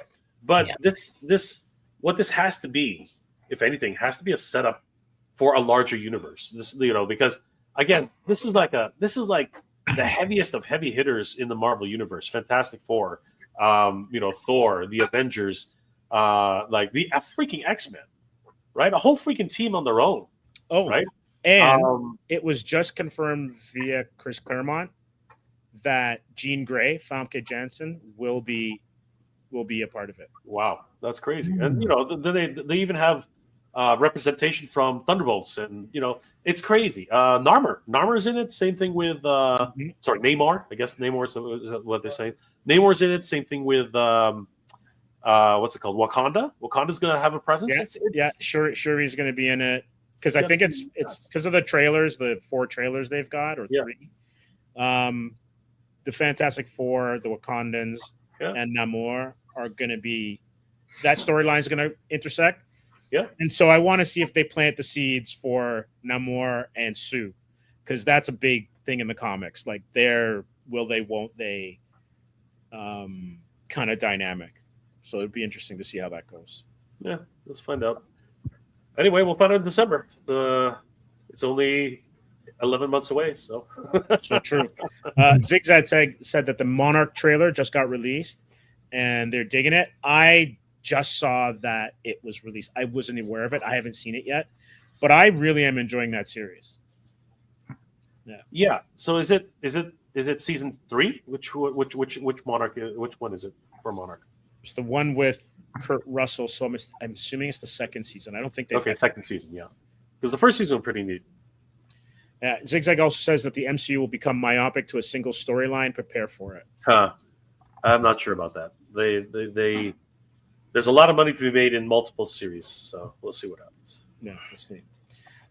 Before we move on to comics, what are you looking forward to in terms of, other than your amazing con coming up, in terms of toys and collectibles? What is there anything on the horizon that's been announced that you're like, There's just you're asking the eternal question. I mean, like, who was it? I think it's Mezco is now releasing the Hush line, right, Danny? So there's so many new companies showing up, or I don't know, we'll call them like, they're not third party because they're all licensed, but like there's a lot of DC cool stuff coming out from like Gong Studios, LPZZ or ZZ. They're doing some cool stuff. In Arts, right? They're all hitting the DC stuff right now, but like out of the park, blowing out everything outside of the water. It's crazy. Yeah, but with the movie tie-ins, the Master Universe is going to be huge. Like they've already announced that this upcoming Toy Fair, Master Universe is going to be front and center. So we're going to probably see our first glimpses of Master Universe toys well ahead of the movie. So it's going to be crazy to be able. I don't know. Danny and I have always thought about going to New York, but it is so damn expensive. I wish we knew somebody who we could bunk with in New York. You got to stay in Brooklyn. Yeah, we got to stay somewhere. But I would love to. I would love to be there to see those toys in person. And last year's Toy Fair was insane for toys, right? That like every major toy brand had a presence at Toy Fair 2025. So it would be incredible to go to 2026 and see all these new toy lines being released. But again, it's just about accommodations because it is really, really expensive. Or just freaking a road trip one day, go down there for like the first day and just like, come right back. Like that's the only thing I can think of right now. Because it is I think it's a 6-day event, right? It's like Thursday through, it's like Wednesday or Thursday through Sunday. Monday. What, it goes to Monday, eh? Wow. Yeah, I think it goes to Monday. Yeah, I think it goes to Monday. It's a big show. It is a massive show. I could be wrong, but I do believe it starts on Thursday, at least till Sunday, right? And possibly Monday. So it is a massive show. Nolan says they're looking forward to Jada's Scooby-Doo Wave 2 and Brutal Realm. That's always really cool. Brutal Realm, yes. Yeah, Brutal Realms. Yeah, yeah. Again, the independent scene is just killing it right now, right? Whether it's the Four Horsemen, Brutal Realms, Titan Toys has a lot of these great properties available on their site. The Legendary, right? Meta Travelers, like so many different companies. Flipboard is actually going for Wave 2 as well. So, nice. And of course, like I said, I might as well go grab it. Just go get it. Might as well, go get it. Right. So, Danny, we got to do a drum roll. I know, right? We're working hard on the comic, which is still our biggest focus. But Danny couldn't help himself, and you know what? Good for him, because honestly, this thing, in my opinion, is awesome. But it's not ready. We do have like this is like the first prototype. This is truly a prototype. It's not even a test shot. It is a prototype, and that's what it's going to stay as for now, right? But the potential is what we're looking at here. Like, potentially, you got us on the edge of our seats. But is this something that we can? That'd be crazy, man. It is actually. You know what, Danny? No, this is fucking crazy. Wow. Like I was when Danny actually handed this to me, I was shocked. I was truly, truly shocked at what came across my desk. I was like, "You got to be kidding me! How did you do this?" Right? And to Danny's credit, this was. I was like, "Who's this guy? What are we working on? How, like, is it real? Is it not?" Like, I saw a whole bunch of production shots and everything like that. But at the end of the day, I am very, very much. And then he went the extra mile too. So.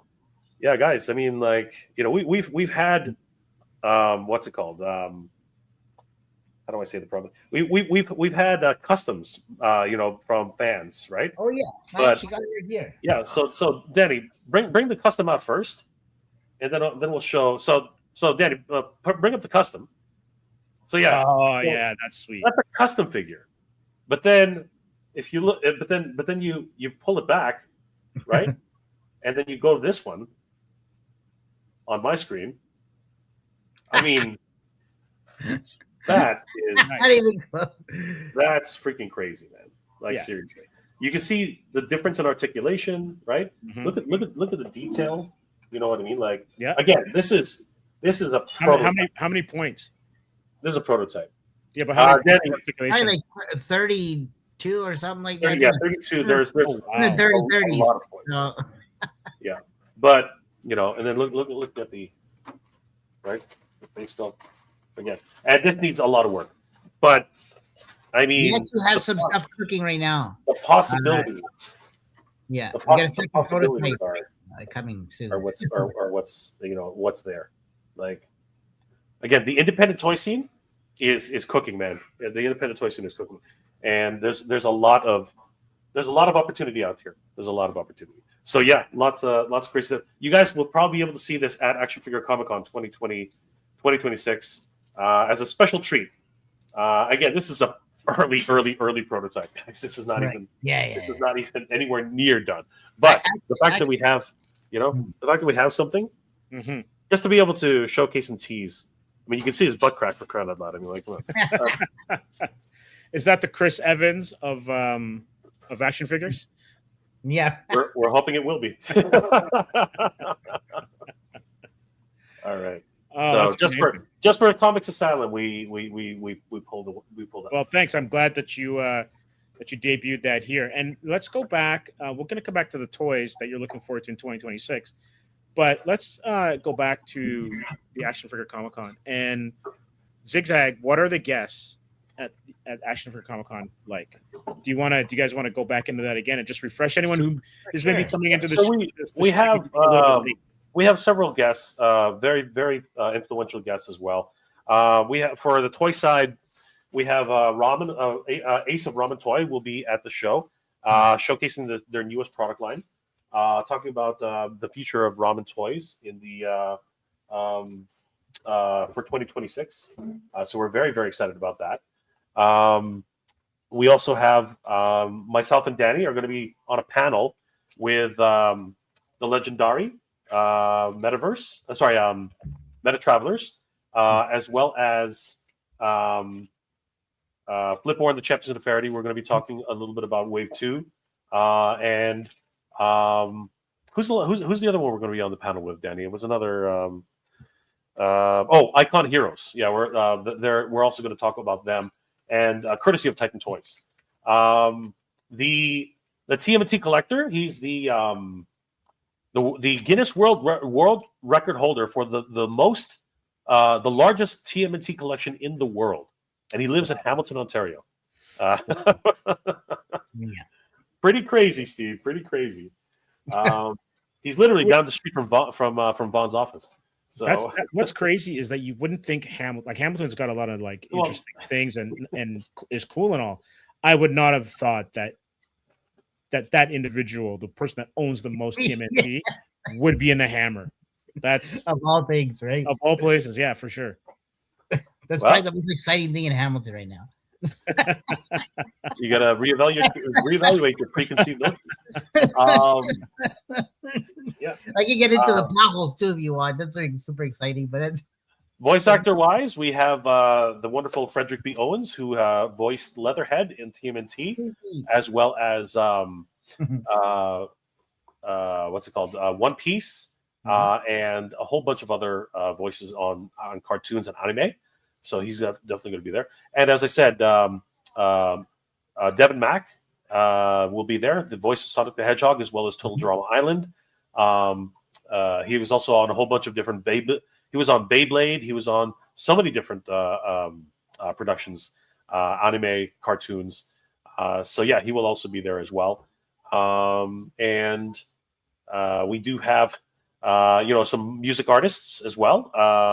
Yes, Danny, you can speak to a couple of the music artists. Well, Chuck Claire. Yep, Chuck Claire.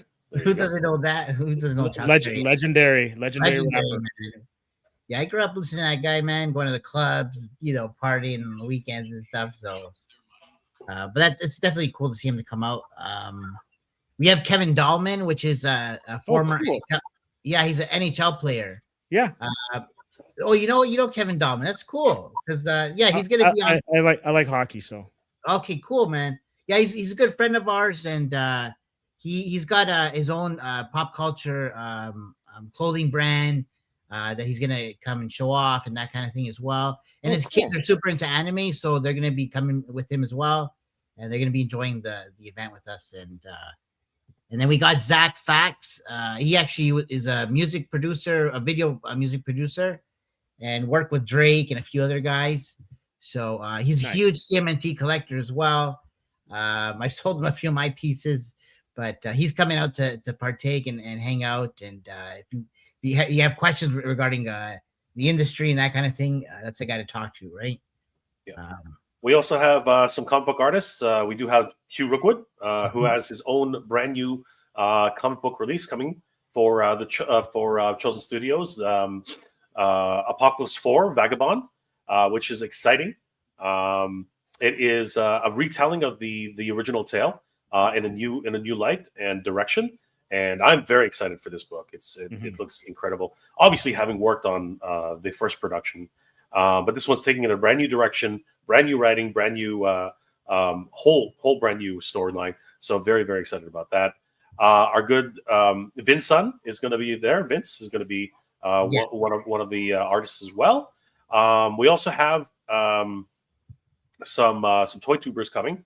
The Baddest Reviews will be showcasing off his new line of independent toys from the realm. We also have Toying Around is coming. Kevin will also be there, and some jerk named Mega J Retro scammed his way in there. I don't know how he did that, but he'll be there for some reason. But we have the whole lineup is available on our website, actionfigurecomiccon.com. Guys, definitely check it out, and please start purchasing tickets. The early bird registration is almost over, so you really want to get in on that. And regular pricing will be coming out soon. And then, of course, at the door is another price, so you don't want to miss out on saving a couple of bucks every single time. So guys, for anyone who's new to the stream or to the three of us, where can they get tickets for if they're not getting at the door? Yeah, actionfigurecomiccon.com. You can also check it out on Eventbrite.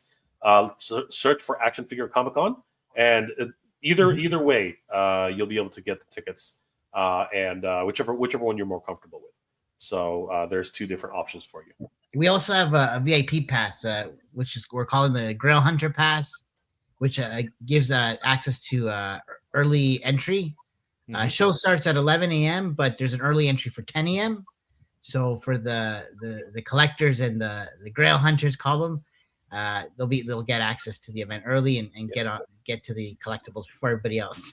It's going to be a lot of fun. We have a DJ who's going to be who's going to be spinning some tunes. We have a full day of programming for panels and release schedules and announcements. I'm going to be hosting a ramen eating contest for anybody who's brave enough to try. And it's a great time. It's Anime Shogatsu. It was always packed. Nice. Ramen eating contest. If you think you can scarf down the most ramen in the shortest amount of time, you better come to the Action Figure Comic Con. It's going to be a blast. We might even have some performances and karaoke at the end of the night. So if you want to belt out the tunes and sing your heart out, definitely come by. It's going to be a lot of fun. We hope to see you guys there. So as long as there aren't any neighborhood cats, I'll give it a shot. Oh yeah. I can't wait. Steve serenades so well. He's a you're gonna have to battle Chalk later. So amazing. Oh, I'm losing that one. I'm done. All right. I'll be like anyone that fought Mike Tyson in his prime. I'm in the ring for like 20 seconds and then I'm out. You be the hype man, you get in there anyway. Community, bro. We're all about community. Absolutely. Hey guys, definitely check out actionfigurecomiccon.com for all the information, and of course you can buy tickets from there too. Thanks.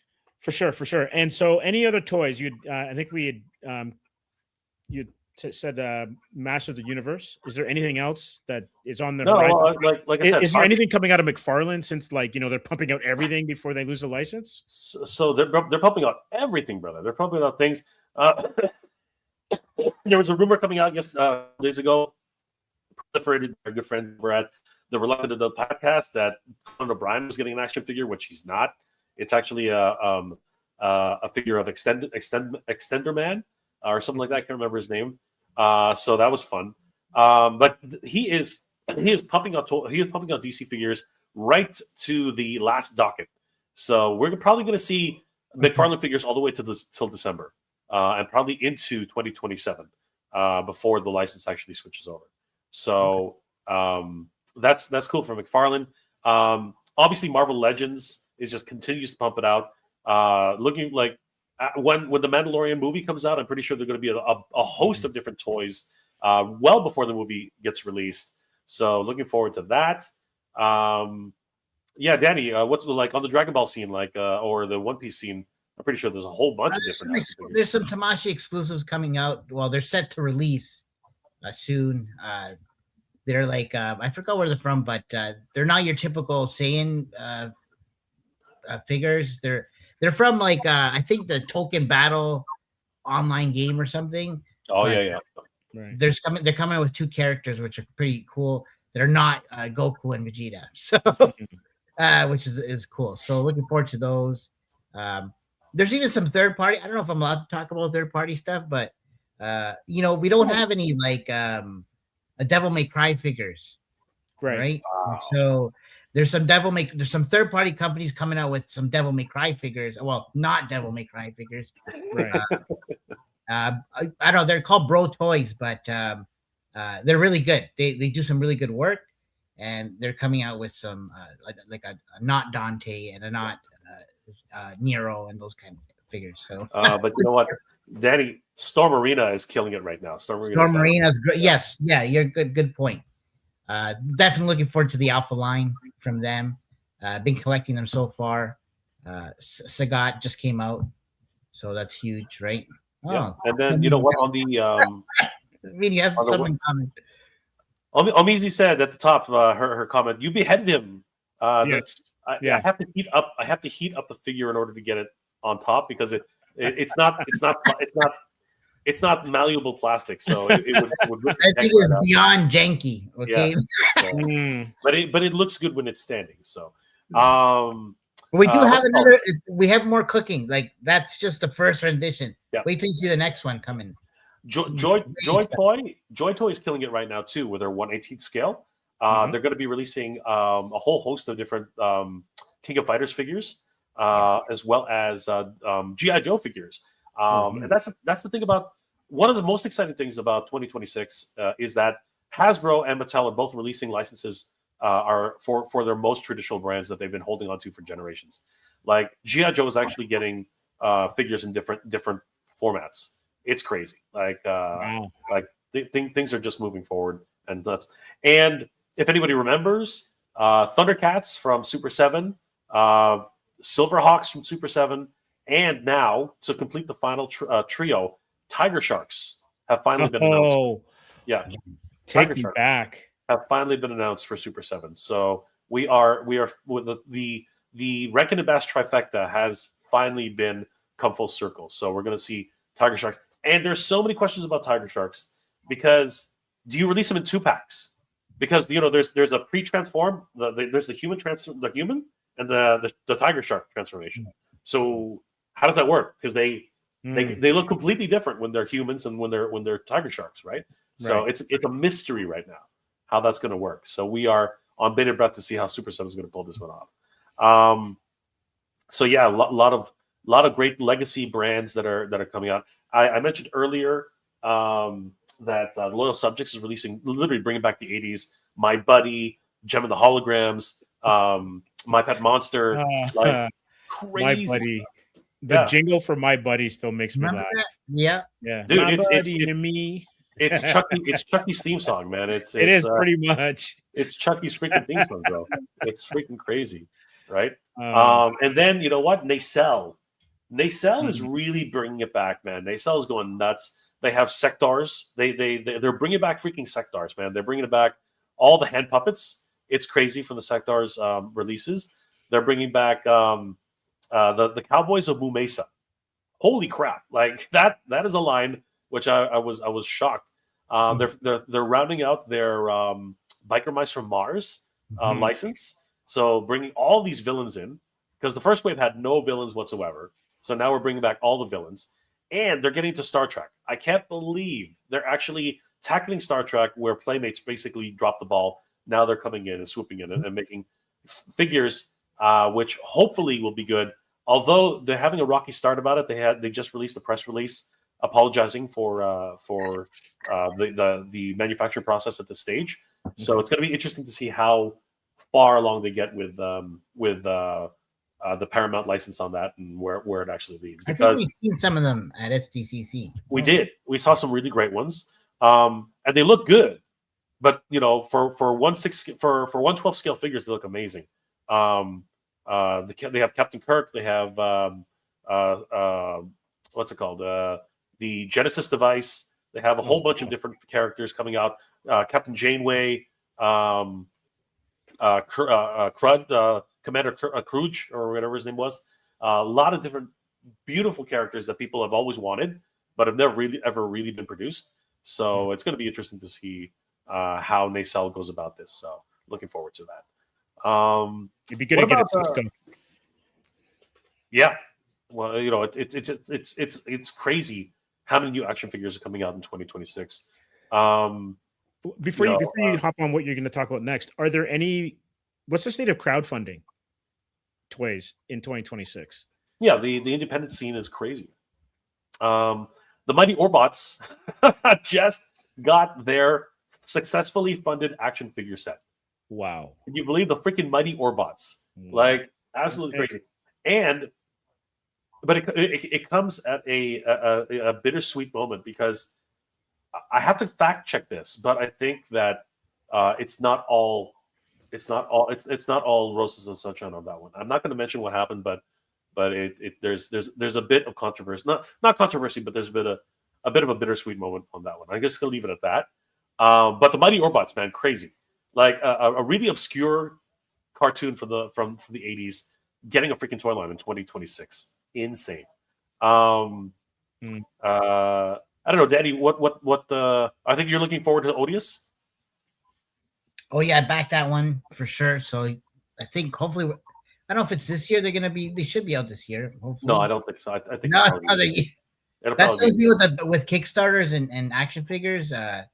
It's quite the process, right? And you learn patience. So, but it's cool at the same time because you're anticipating it, right? And it's cool when you get those in your hands once they're ready to go. So we're going through that process soon too. I know you go through Kickstarters to your projects, but we have I think we're planning sooner than later, next few months, Kickstarter for El Dragoon. So oh sweet, yeah. Well, when that does happen, please come back on and tell us what it's all about. Oh yeah, 100%. We're going to be picking your brain, Steve. 100%.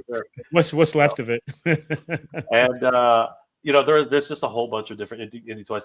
Thundercats still has a Kickstarter for their role-playing game, which has blown it out of the water. They were asking for $2,000. They're upwards of almost close to $300,000 right now. What? It is insane. Yeah. If you want to look it up, Steve, it is the Thundercats role-playing game. It is insane. We just, like myself and my good friend JP of Thundercats Classics, we had an interview with Larry Kenny, the voice of Lion-O, the Lord of Thundercats, yesterday. It was a great interview. We had a great time, and he talked about his experience in voice acting, but at the same time being part of this Kickstarter. It was magical listening to his limericks and little stories. I asked him about being playing alongside Papa Huxtable, and he had some wonderful, fond little memories of that. So it was really cool. I'm gonna pull it up right now. I'm looking at the total, and it's mind blowing. Impressive. It's mind blowing.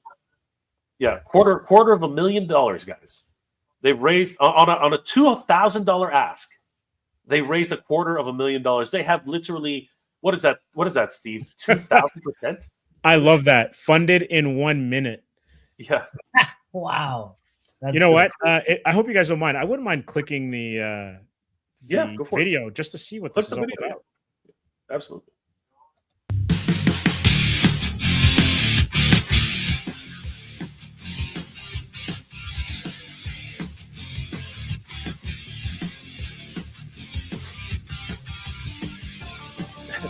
So for anybody who doesn't know, it is based on, I believe it is compatible and based off of the D&D, what's it called? The D&D mechanics of role playing. So they have mages, they have warriors, they have all those types of classes. It's a great video. Oh yeah, videos banging. Yeah, absolutely dope.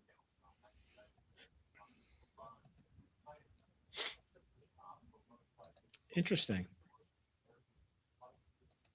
Yeah, lots of rewards, and there's still 45 hours to go, guys. So if you are interested in backing this project, you have until, I believe, Friday evening to actually put in your pledge. So best of luck, and congratulations to these guys. Oh, and fun fact, actually, Steve, if you want to go to the end of the video, if you want to go right to the end, Lynn Vander, go back. No, too much. Back? Just go back to the logo. Yeah, click. So go a little bit back further back. So Lynn Vander Studios, guys. Talking about locals, Lynn Vander Studios is in Guelph, Ontario. Oh wow! Yeah, they're a hop, skip, and a jump away from Hamilton. So yeah. So guys, Canadian connection. raising $250,000 in the span of 31 days. Freaking incredible. So congratulations to all the guys from Lynn Vander Studios. I know Tommy myself. He's a really humble guy, and he's all about the role playing games. So congratulations to Tommy and his crew. These guys are killing it. Oh, that's great. Respect due though. If you keep scrolling down a bit, you can see the bundle for the Larry Ken. There it is. There's the Larry Kennedy bundle. This one I think is very, very popular. So if you guys want to pick that one, if you want to pick this one up, it's a really cool set. And I love it. Limited to 1,985 copies. Yeah, that's beautiful. Pretty cool. Well done. Adventure guide. And of course, it comes with many of the comics themselves. So Dynamite's going all out with this one. So it's a lot of fun. Character sheet pack. Oh, you get your own. You get your customized dice. Yep. Sweet. And then your dice tray. Dice tray. Yep. Still one of the best logos in all of pop culture. The graphic design on that was just freaking incredible. One of the absolute classics. So yeah, really looking forward to this in terms of like independent projects. Obviously, it's not as independent as because it's connected to Dynamite, but it is in terms of comics, this is a great segue into comics, by the way. So it's really great, guys. I encourage you to look it up. It is the Thundercats RPG. So guys, definitely check it out and support the project. It is blown out of the water. They've hit all their extra goals. So everyone's getting a lot of great stuff for this project. So absolutely. Like that's stunning. Absolutely. And speaking of comics, we're going to take a look at what 2026 has in store. Some stuff caught me off guard because we got a little bit of the stuff on the back end of 2025, but like there's a lot going to be going on this year for comics.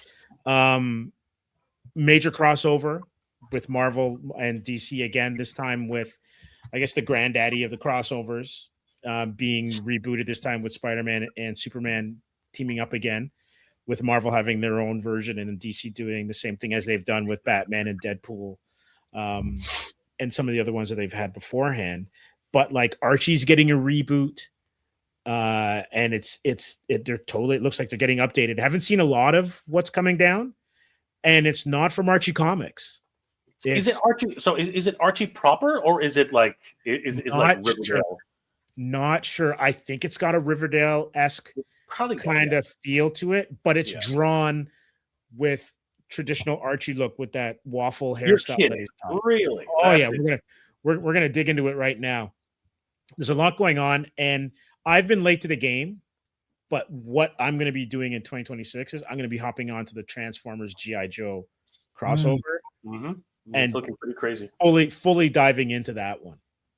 Nice. So we're going to go to IGN and take a look at their most anticipated comics of 2026. They say 2026 is here, and the comic fans have whole year's worth of exciting new stories to look forward to.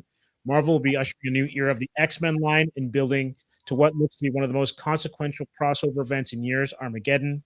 DC will move forward from the DC KO crossover with a new wave of titles, even expand the fan favorite Absolute Universe. And everywhere in the industry, we've got our eyes on everything from Skybound's Energon Universe to the new Archie reboot. So we've got Ninja Turtles here, number 14. Let's take a look at the gallery that they've got going on. IDW's been putting out some bangers with the Ninja Turtles.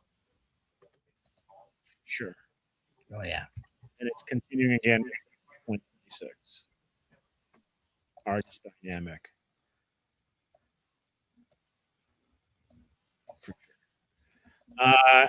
Shadows of Tomorrow. So this actually debuts this month. And so that was Freddie Williams, right? For the TMNT. I think so. Yeah, Freddie E. Williams.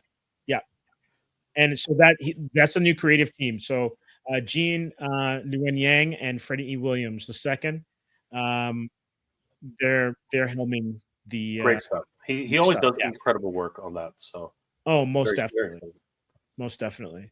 And so for the X-Men franchises right now, 2025, the conclusion of the line-wide crossover called Age of Revelation. And then it says, expect plenty of the new titles and the fresh starting points for continuing books like Wolverine X-Men and Uncanny X-Men. We're especially intrigued by Eve L. Ewing and Tiago Paulman's X-Men United, which seemingly deals with Emma Frost creating a psychic haven for mutant kind to replace the real one they lost with Krakoa. So X-Men's always up for reinvention. It seems like they're like Spock, but like they do it every 7 months as opposed to every 7 years. He does his bolting. DC Next Level, we covered this earlier on or late last year. So their initiative, their all-in initiative is on fire. And so we're getting Lobo, Batwoman, and Terminator books. And their absolute line is still rocking. I actually picked up the Batman Wonder Woman crossover and gave that a read. So I have to pick up where Wonder Woman goes into Batman's book, and it's a lot of fun. It's what they're doing and the way that they're kind of just changing things up. It's really exciting. We've got the Archie reboot, so you can see the all new artwork, kind of like off of the Dan Parent traditional kind of look that they've got. And this stuff is coming out of, believe it or not, it's not Archie Comics. I think, who's it coming out of this year, this time? But it's going to be, what's the title called? It's just basically Archie Comics. It's a new with a new Riverdale line quietly fading away, and horror books like Afterlife and Archie coming out very infrequently. But all that changes in a big way in 2026 when Archie is teaming up. Yeah, it's Oni Press. So Archie Comics and Oni Press are teaming up for this new Archie in 2026. Crazy. So that's going to be really interesting to see what they do. So the stated goal is to give readers the Archie franchise's answer to All-Star Superman, and we couldn't be more thrilled at that prospect. So that's interesting. It's an interesting take. We've got Armageddon, Witness the Origin of the End. So this is where the X-Men, and this is the crossover that's going to have X-Men and Avengers and everybody else in it. And obviously this is their way of kind of mirroring what's going on in the movies, because you're having a massive crossover on the page as well as on screen.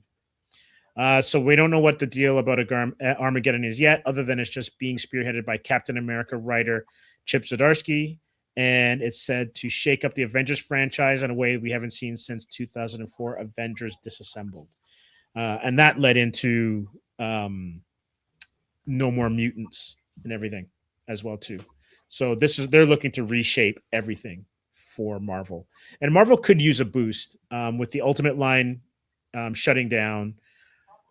I would have to say that DC's kind of they're on point a little bit more than Marvel is right now. So it'll be interesting to see what happens. This Absolute Universe is killing it, man. Mm-hmm. Definitely. Oh my god! Like that Wonder Woman is what the hell? Oh yeah, and I think this is Cho. This is She's Frank on a whole another level. Oh yeah, they're just having fun with it, man. They're absolutely having fun with it. So they're going along. Danny, we're getting Vertigo. Vertigo's back as well too this year. That's great. Danny, if there's one book you got to read, it's definitely got to be the Absolute Batman. Like that is just crazy. Yeah, Danny, it's so much mayhem. You'd love it. Perfect. My favorite of all of them, I've said this all last year, was Absolute Wonder Woman. Because basically, again, like I love Greek mythology and all that stuff, they lean heavily into it, but she's almost like a barbarian and Thor put together.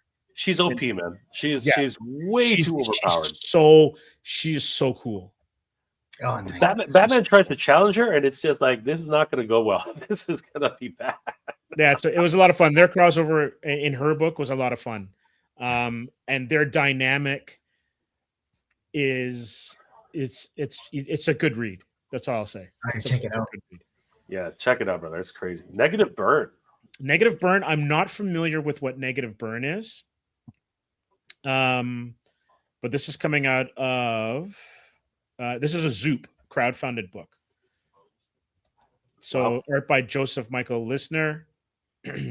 Says, fortunately, the series is making its long overdue return. So I guess it's by Joe Pruitt, and he's crowdfunding it. So we all know what that's all about. Yep. So support this one. The creative talent pool for this latest volume is certainly impressive enough, including Mike Allred, Marguerite Bennett, Brian Boland, Mike Carey, J.M. DeMatteis, Francesco Francavella, and Phil Hester, among others. Joe Jusko is involved with it, so absolutely star-studded. We've got Imperial Guardians. So this is Hickman's. Hickman did an Imperial in 2025, and there's actually currently a Nova series going on right now, which is a lot of fun. So this is Marvel going back into space. The one I'm looking forward to, though, is New Vertigo. So there's a brand new Vertigo imprint from Image Comics. And let's take a look at some of the beauties that they've got here. So we've got 100 Bullets is back with the US of Anger. Nice. We've got A Walking Shadow, Black Tower, The Raven Conspiracy, Bleeding Hearts, End of Life. And we covered some of these books in past streams as well, too. Necretaceous, The Crying Doll, and The Nice House by the Sea, which follows Nice House by the Lake, and then Brutal Dark as well, too. So they've got some great books coming out, and it's kind of nice to see that they're going back to that. They struck me as like the HBO of comics, where you're getting stuff that you could get on the big screen or the small screen. Just these really nice, tight, kind of contained stories, more of a real world feel. And then the Energon Universe crossover. This is for me. This is what I have to catch up on. Nice. But this looks great. This is a great cover. That's my jam. Yep, Skybound's bringing it, man. So Skybound's Energon Universe line has been a major hit over the past couple of years. For many of the same reasons as DC's Absolute Universe and Marvel's Ultimate Universe, it offers a clean, accessible gateway into the shared world of G.I. Joe and Transformers.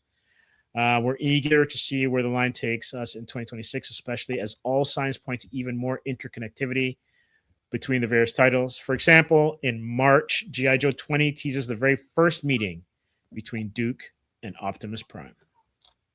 Wow. That's crazy. Yeah. So the two alphas meet head to head.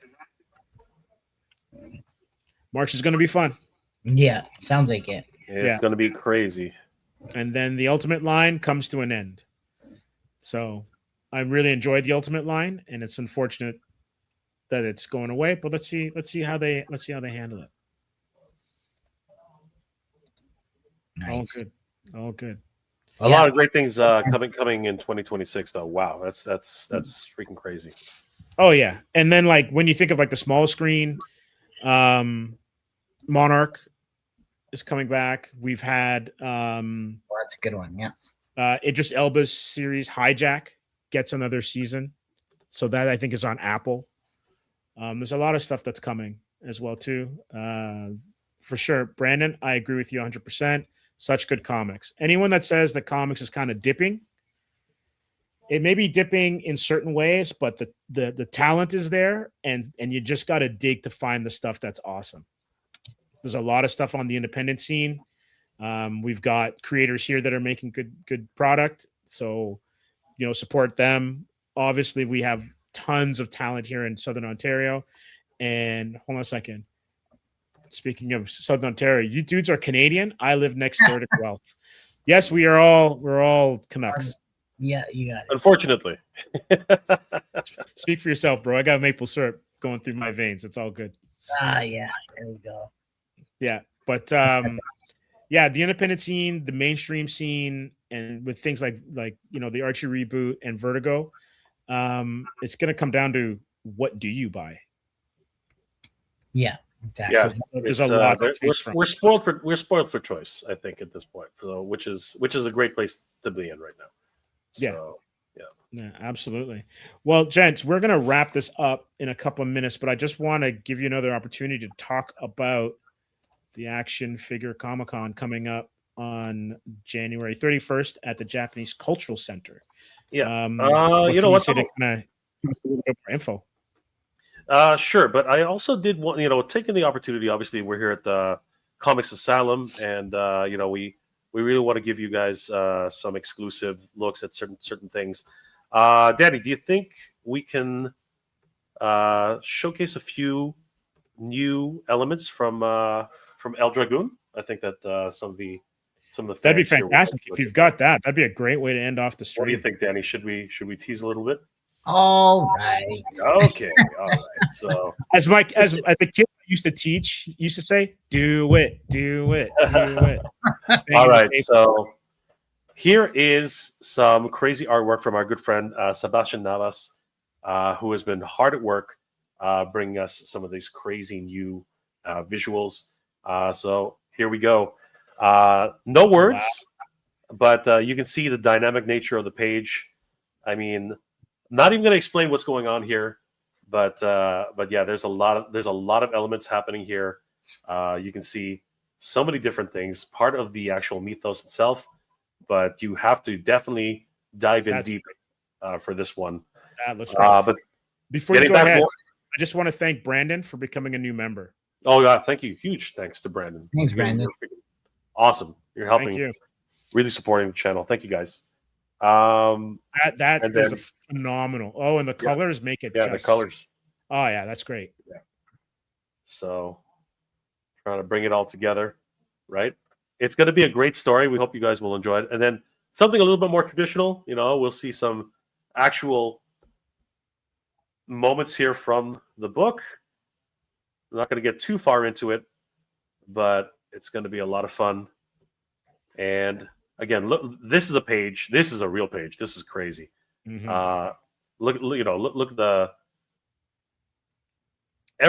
the pieces coming together, and just like, I love the perspective. You know what I mean? Yeah, these are great pencils and inks, and the colorists are going to have a great time. Yeah, what a dive! It's going to be crazy. We cooking, man. Yeah. The colors are just so dynamic. We're really excited about how the book is coming along, and we'll have some more information about the Kickstarter coming soon. So, guys, we do hope that you guys support us with this brand new endeavor. This, of course, is the brainchild of our good friend Danny Green. Danny, tell us a little bit about how you came up with the character of El Dragoon. That's a good question. Well, it's something that I dreamt about this character many years ago, and initially it was supposed to be kind of like a Batman slash dragon kind of inspired type character, a crime fighter with dragonish type powers and that kind of thing. And at that time, I was actually attending a wrestling a gym called Battle Arts. I was there actually for boxing, but it's a big wrestling gym as well. And so every time I was there training, you would see all these wrestling guys doing their thing. And that, we all grew up watching WWE or WWF, right? So definitely a lot of inspiration in this book from that. But this is just a mashup of all the things we kind of grew up with. I think I say it's kind of like a mash between lucha wrestling, WWE, Street Fighter, and then maybe some Dragon Ball. So as the story progresses, you kind of learn a little bit of that. But as you can see here, there's a match going on, obviously. But I wanted to bring something up. Actually, at the event, we have a good friend, local Super Hannah. She is a amazing cosplayer, but she's actually going to be cosplaying one of these characters at the event.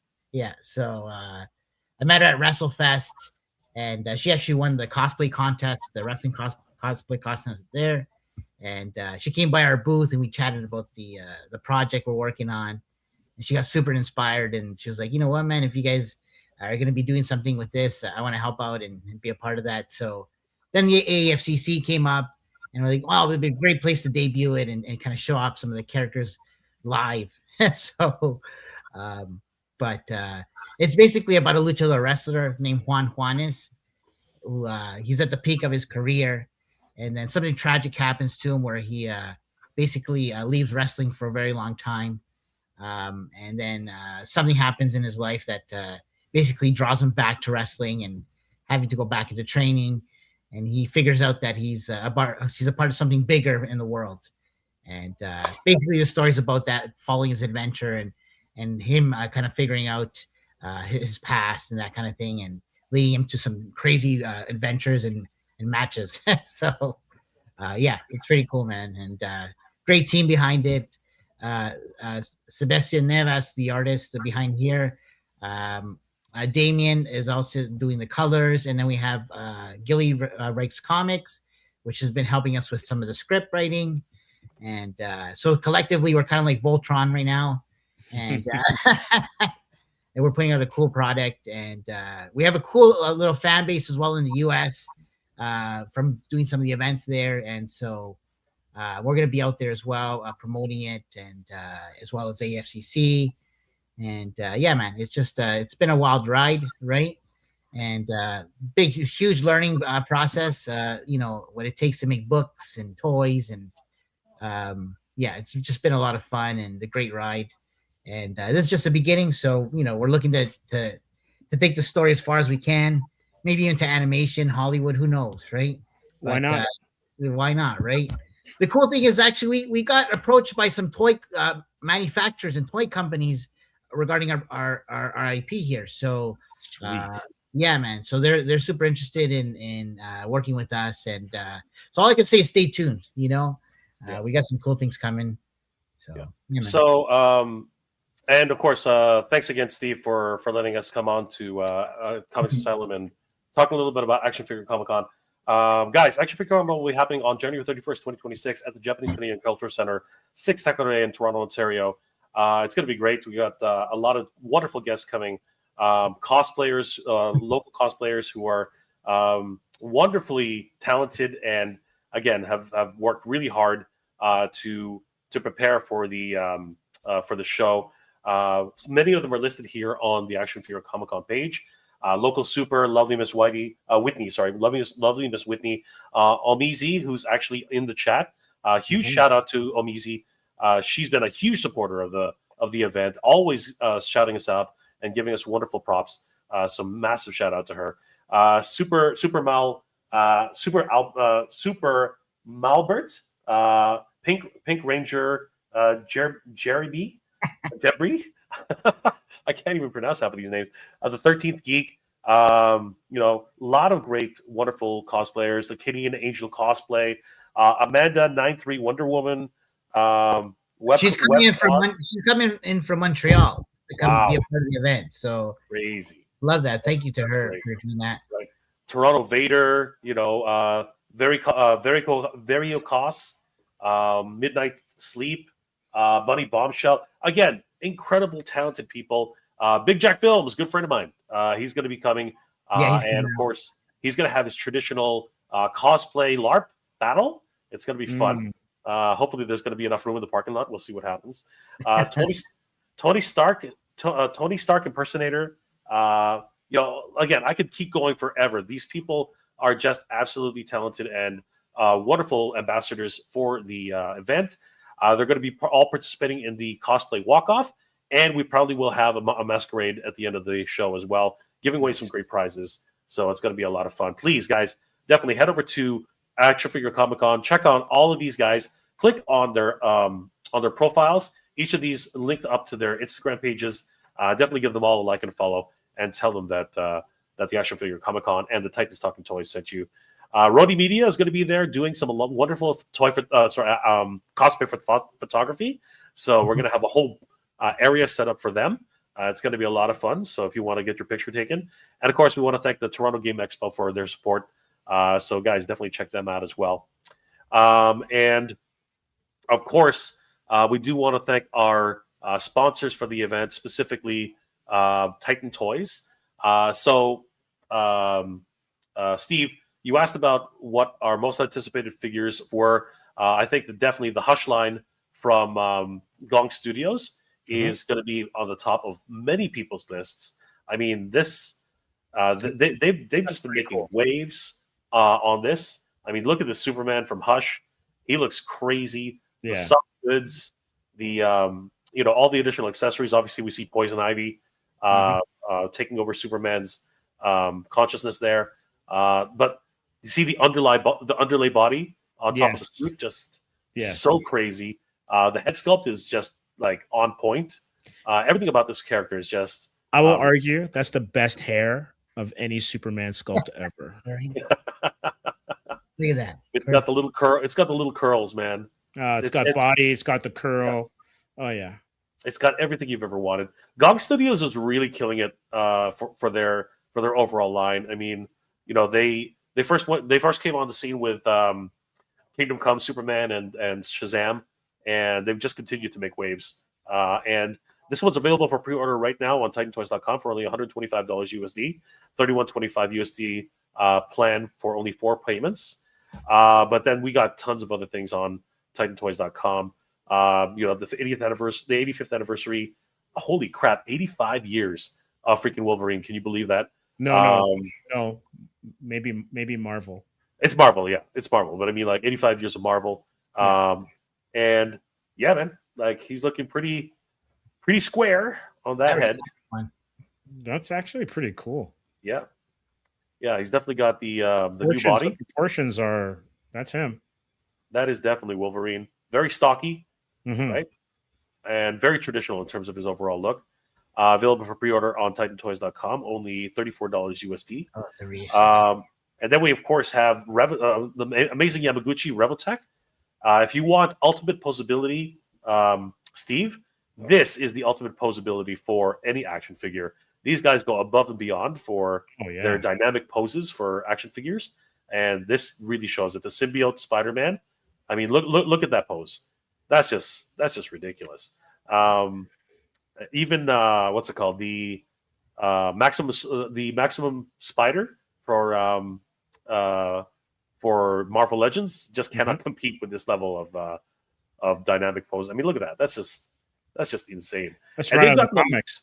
Yeah, they've gotten a lot better with hiding their articulation points.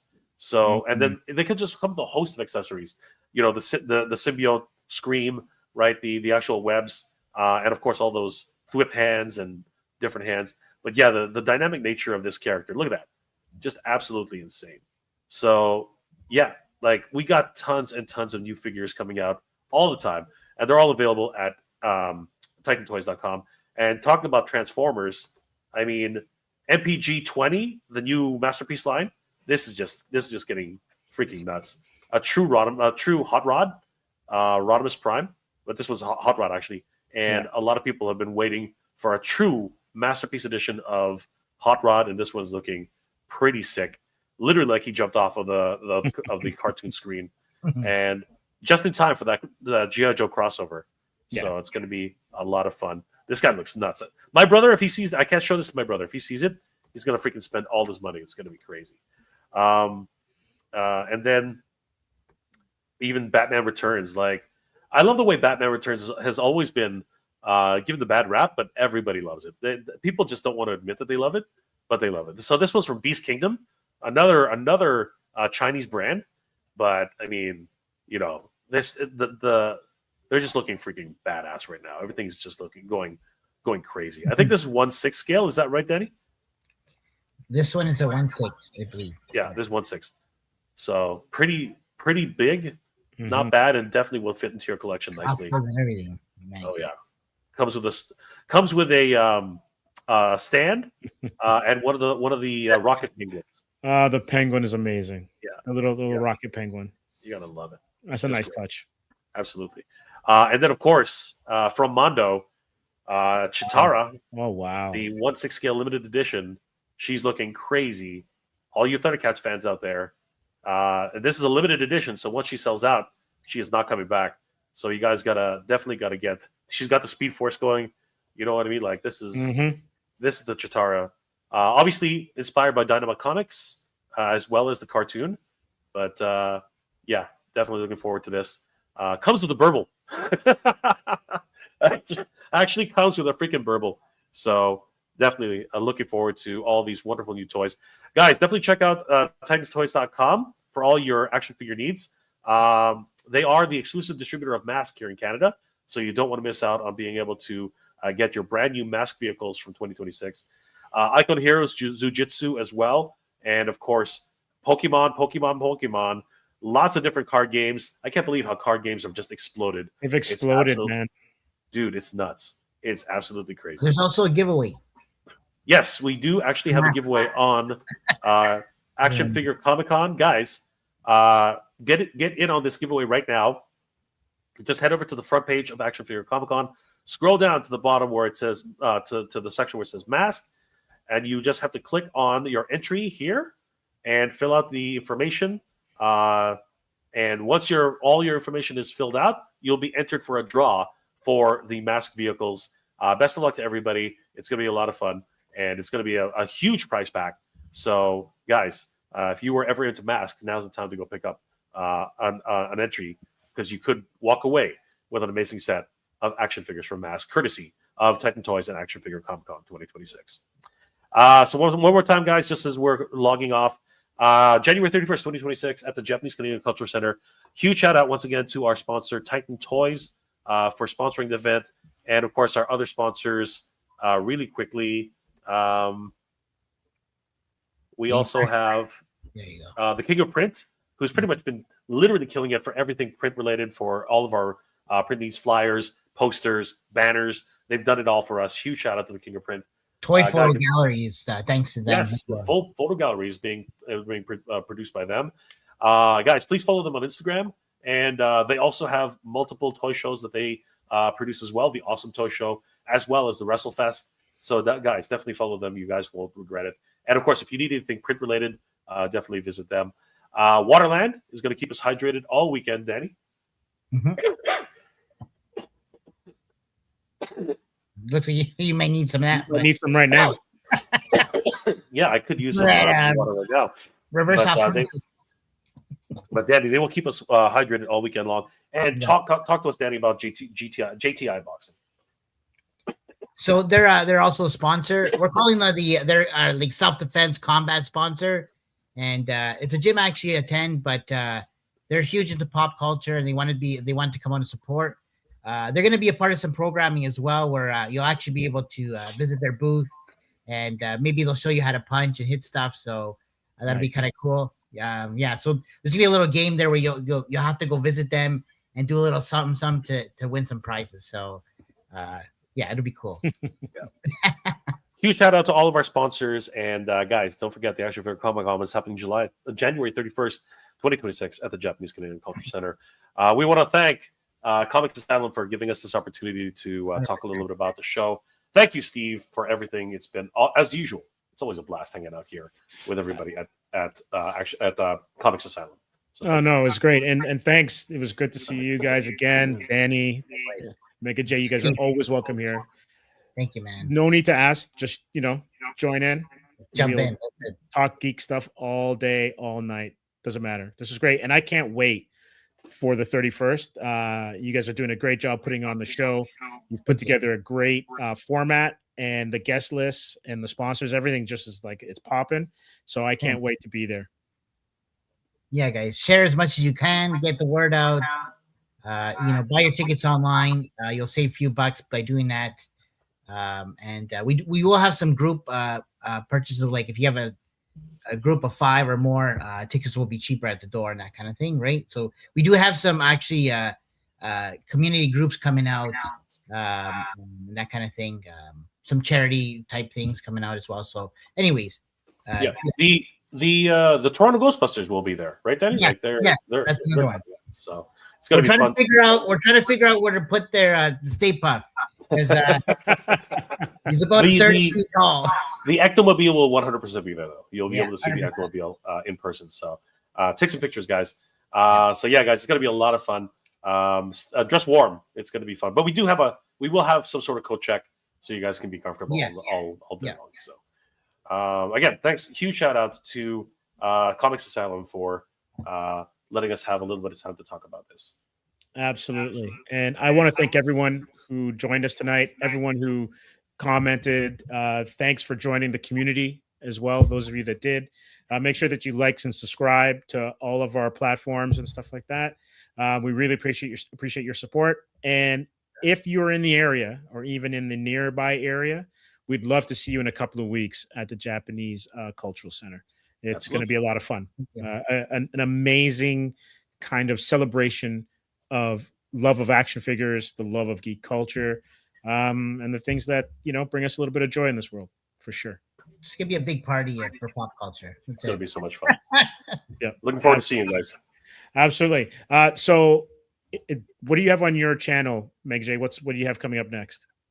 Guys, as always, thank you guys for coming to Comics Asylum. Guys, Comics Asylum is the place to learn more about movies, television, and of course, comic books and action figures. Subscribe to Comics Asylum, and of course, follow us on all of our social medias. Myself, of course, you can follow me on Mega J Retro, and coming up, a lot of Master Universe news as well as Thundercats, and of course, all action figures, along with my good friend Danny Green over at Titans Talking Toys. So we hope to see you guys there, and thank you guys for all your support. And Danny, what do you got coming up? AFCC. All right. That's it. Yeah, that's it, man. We've been working hard on it.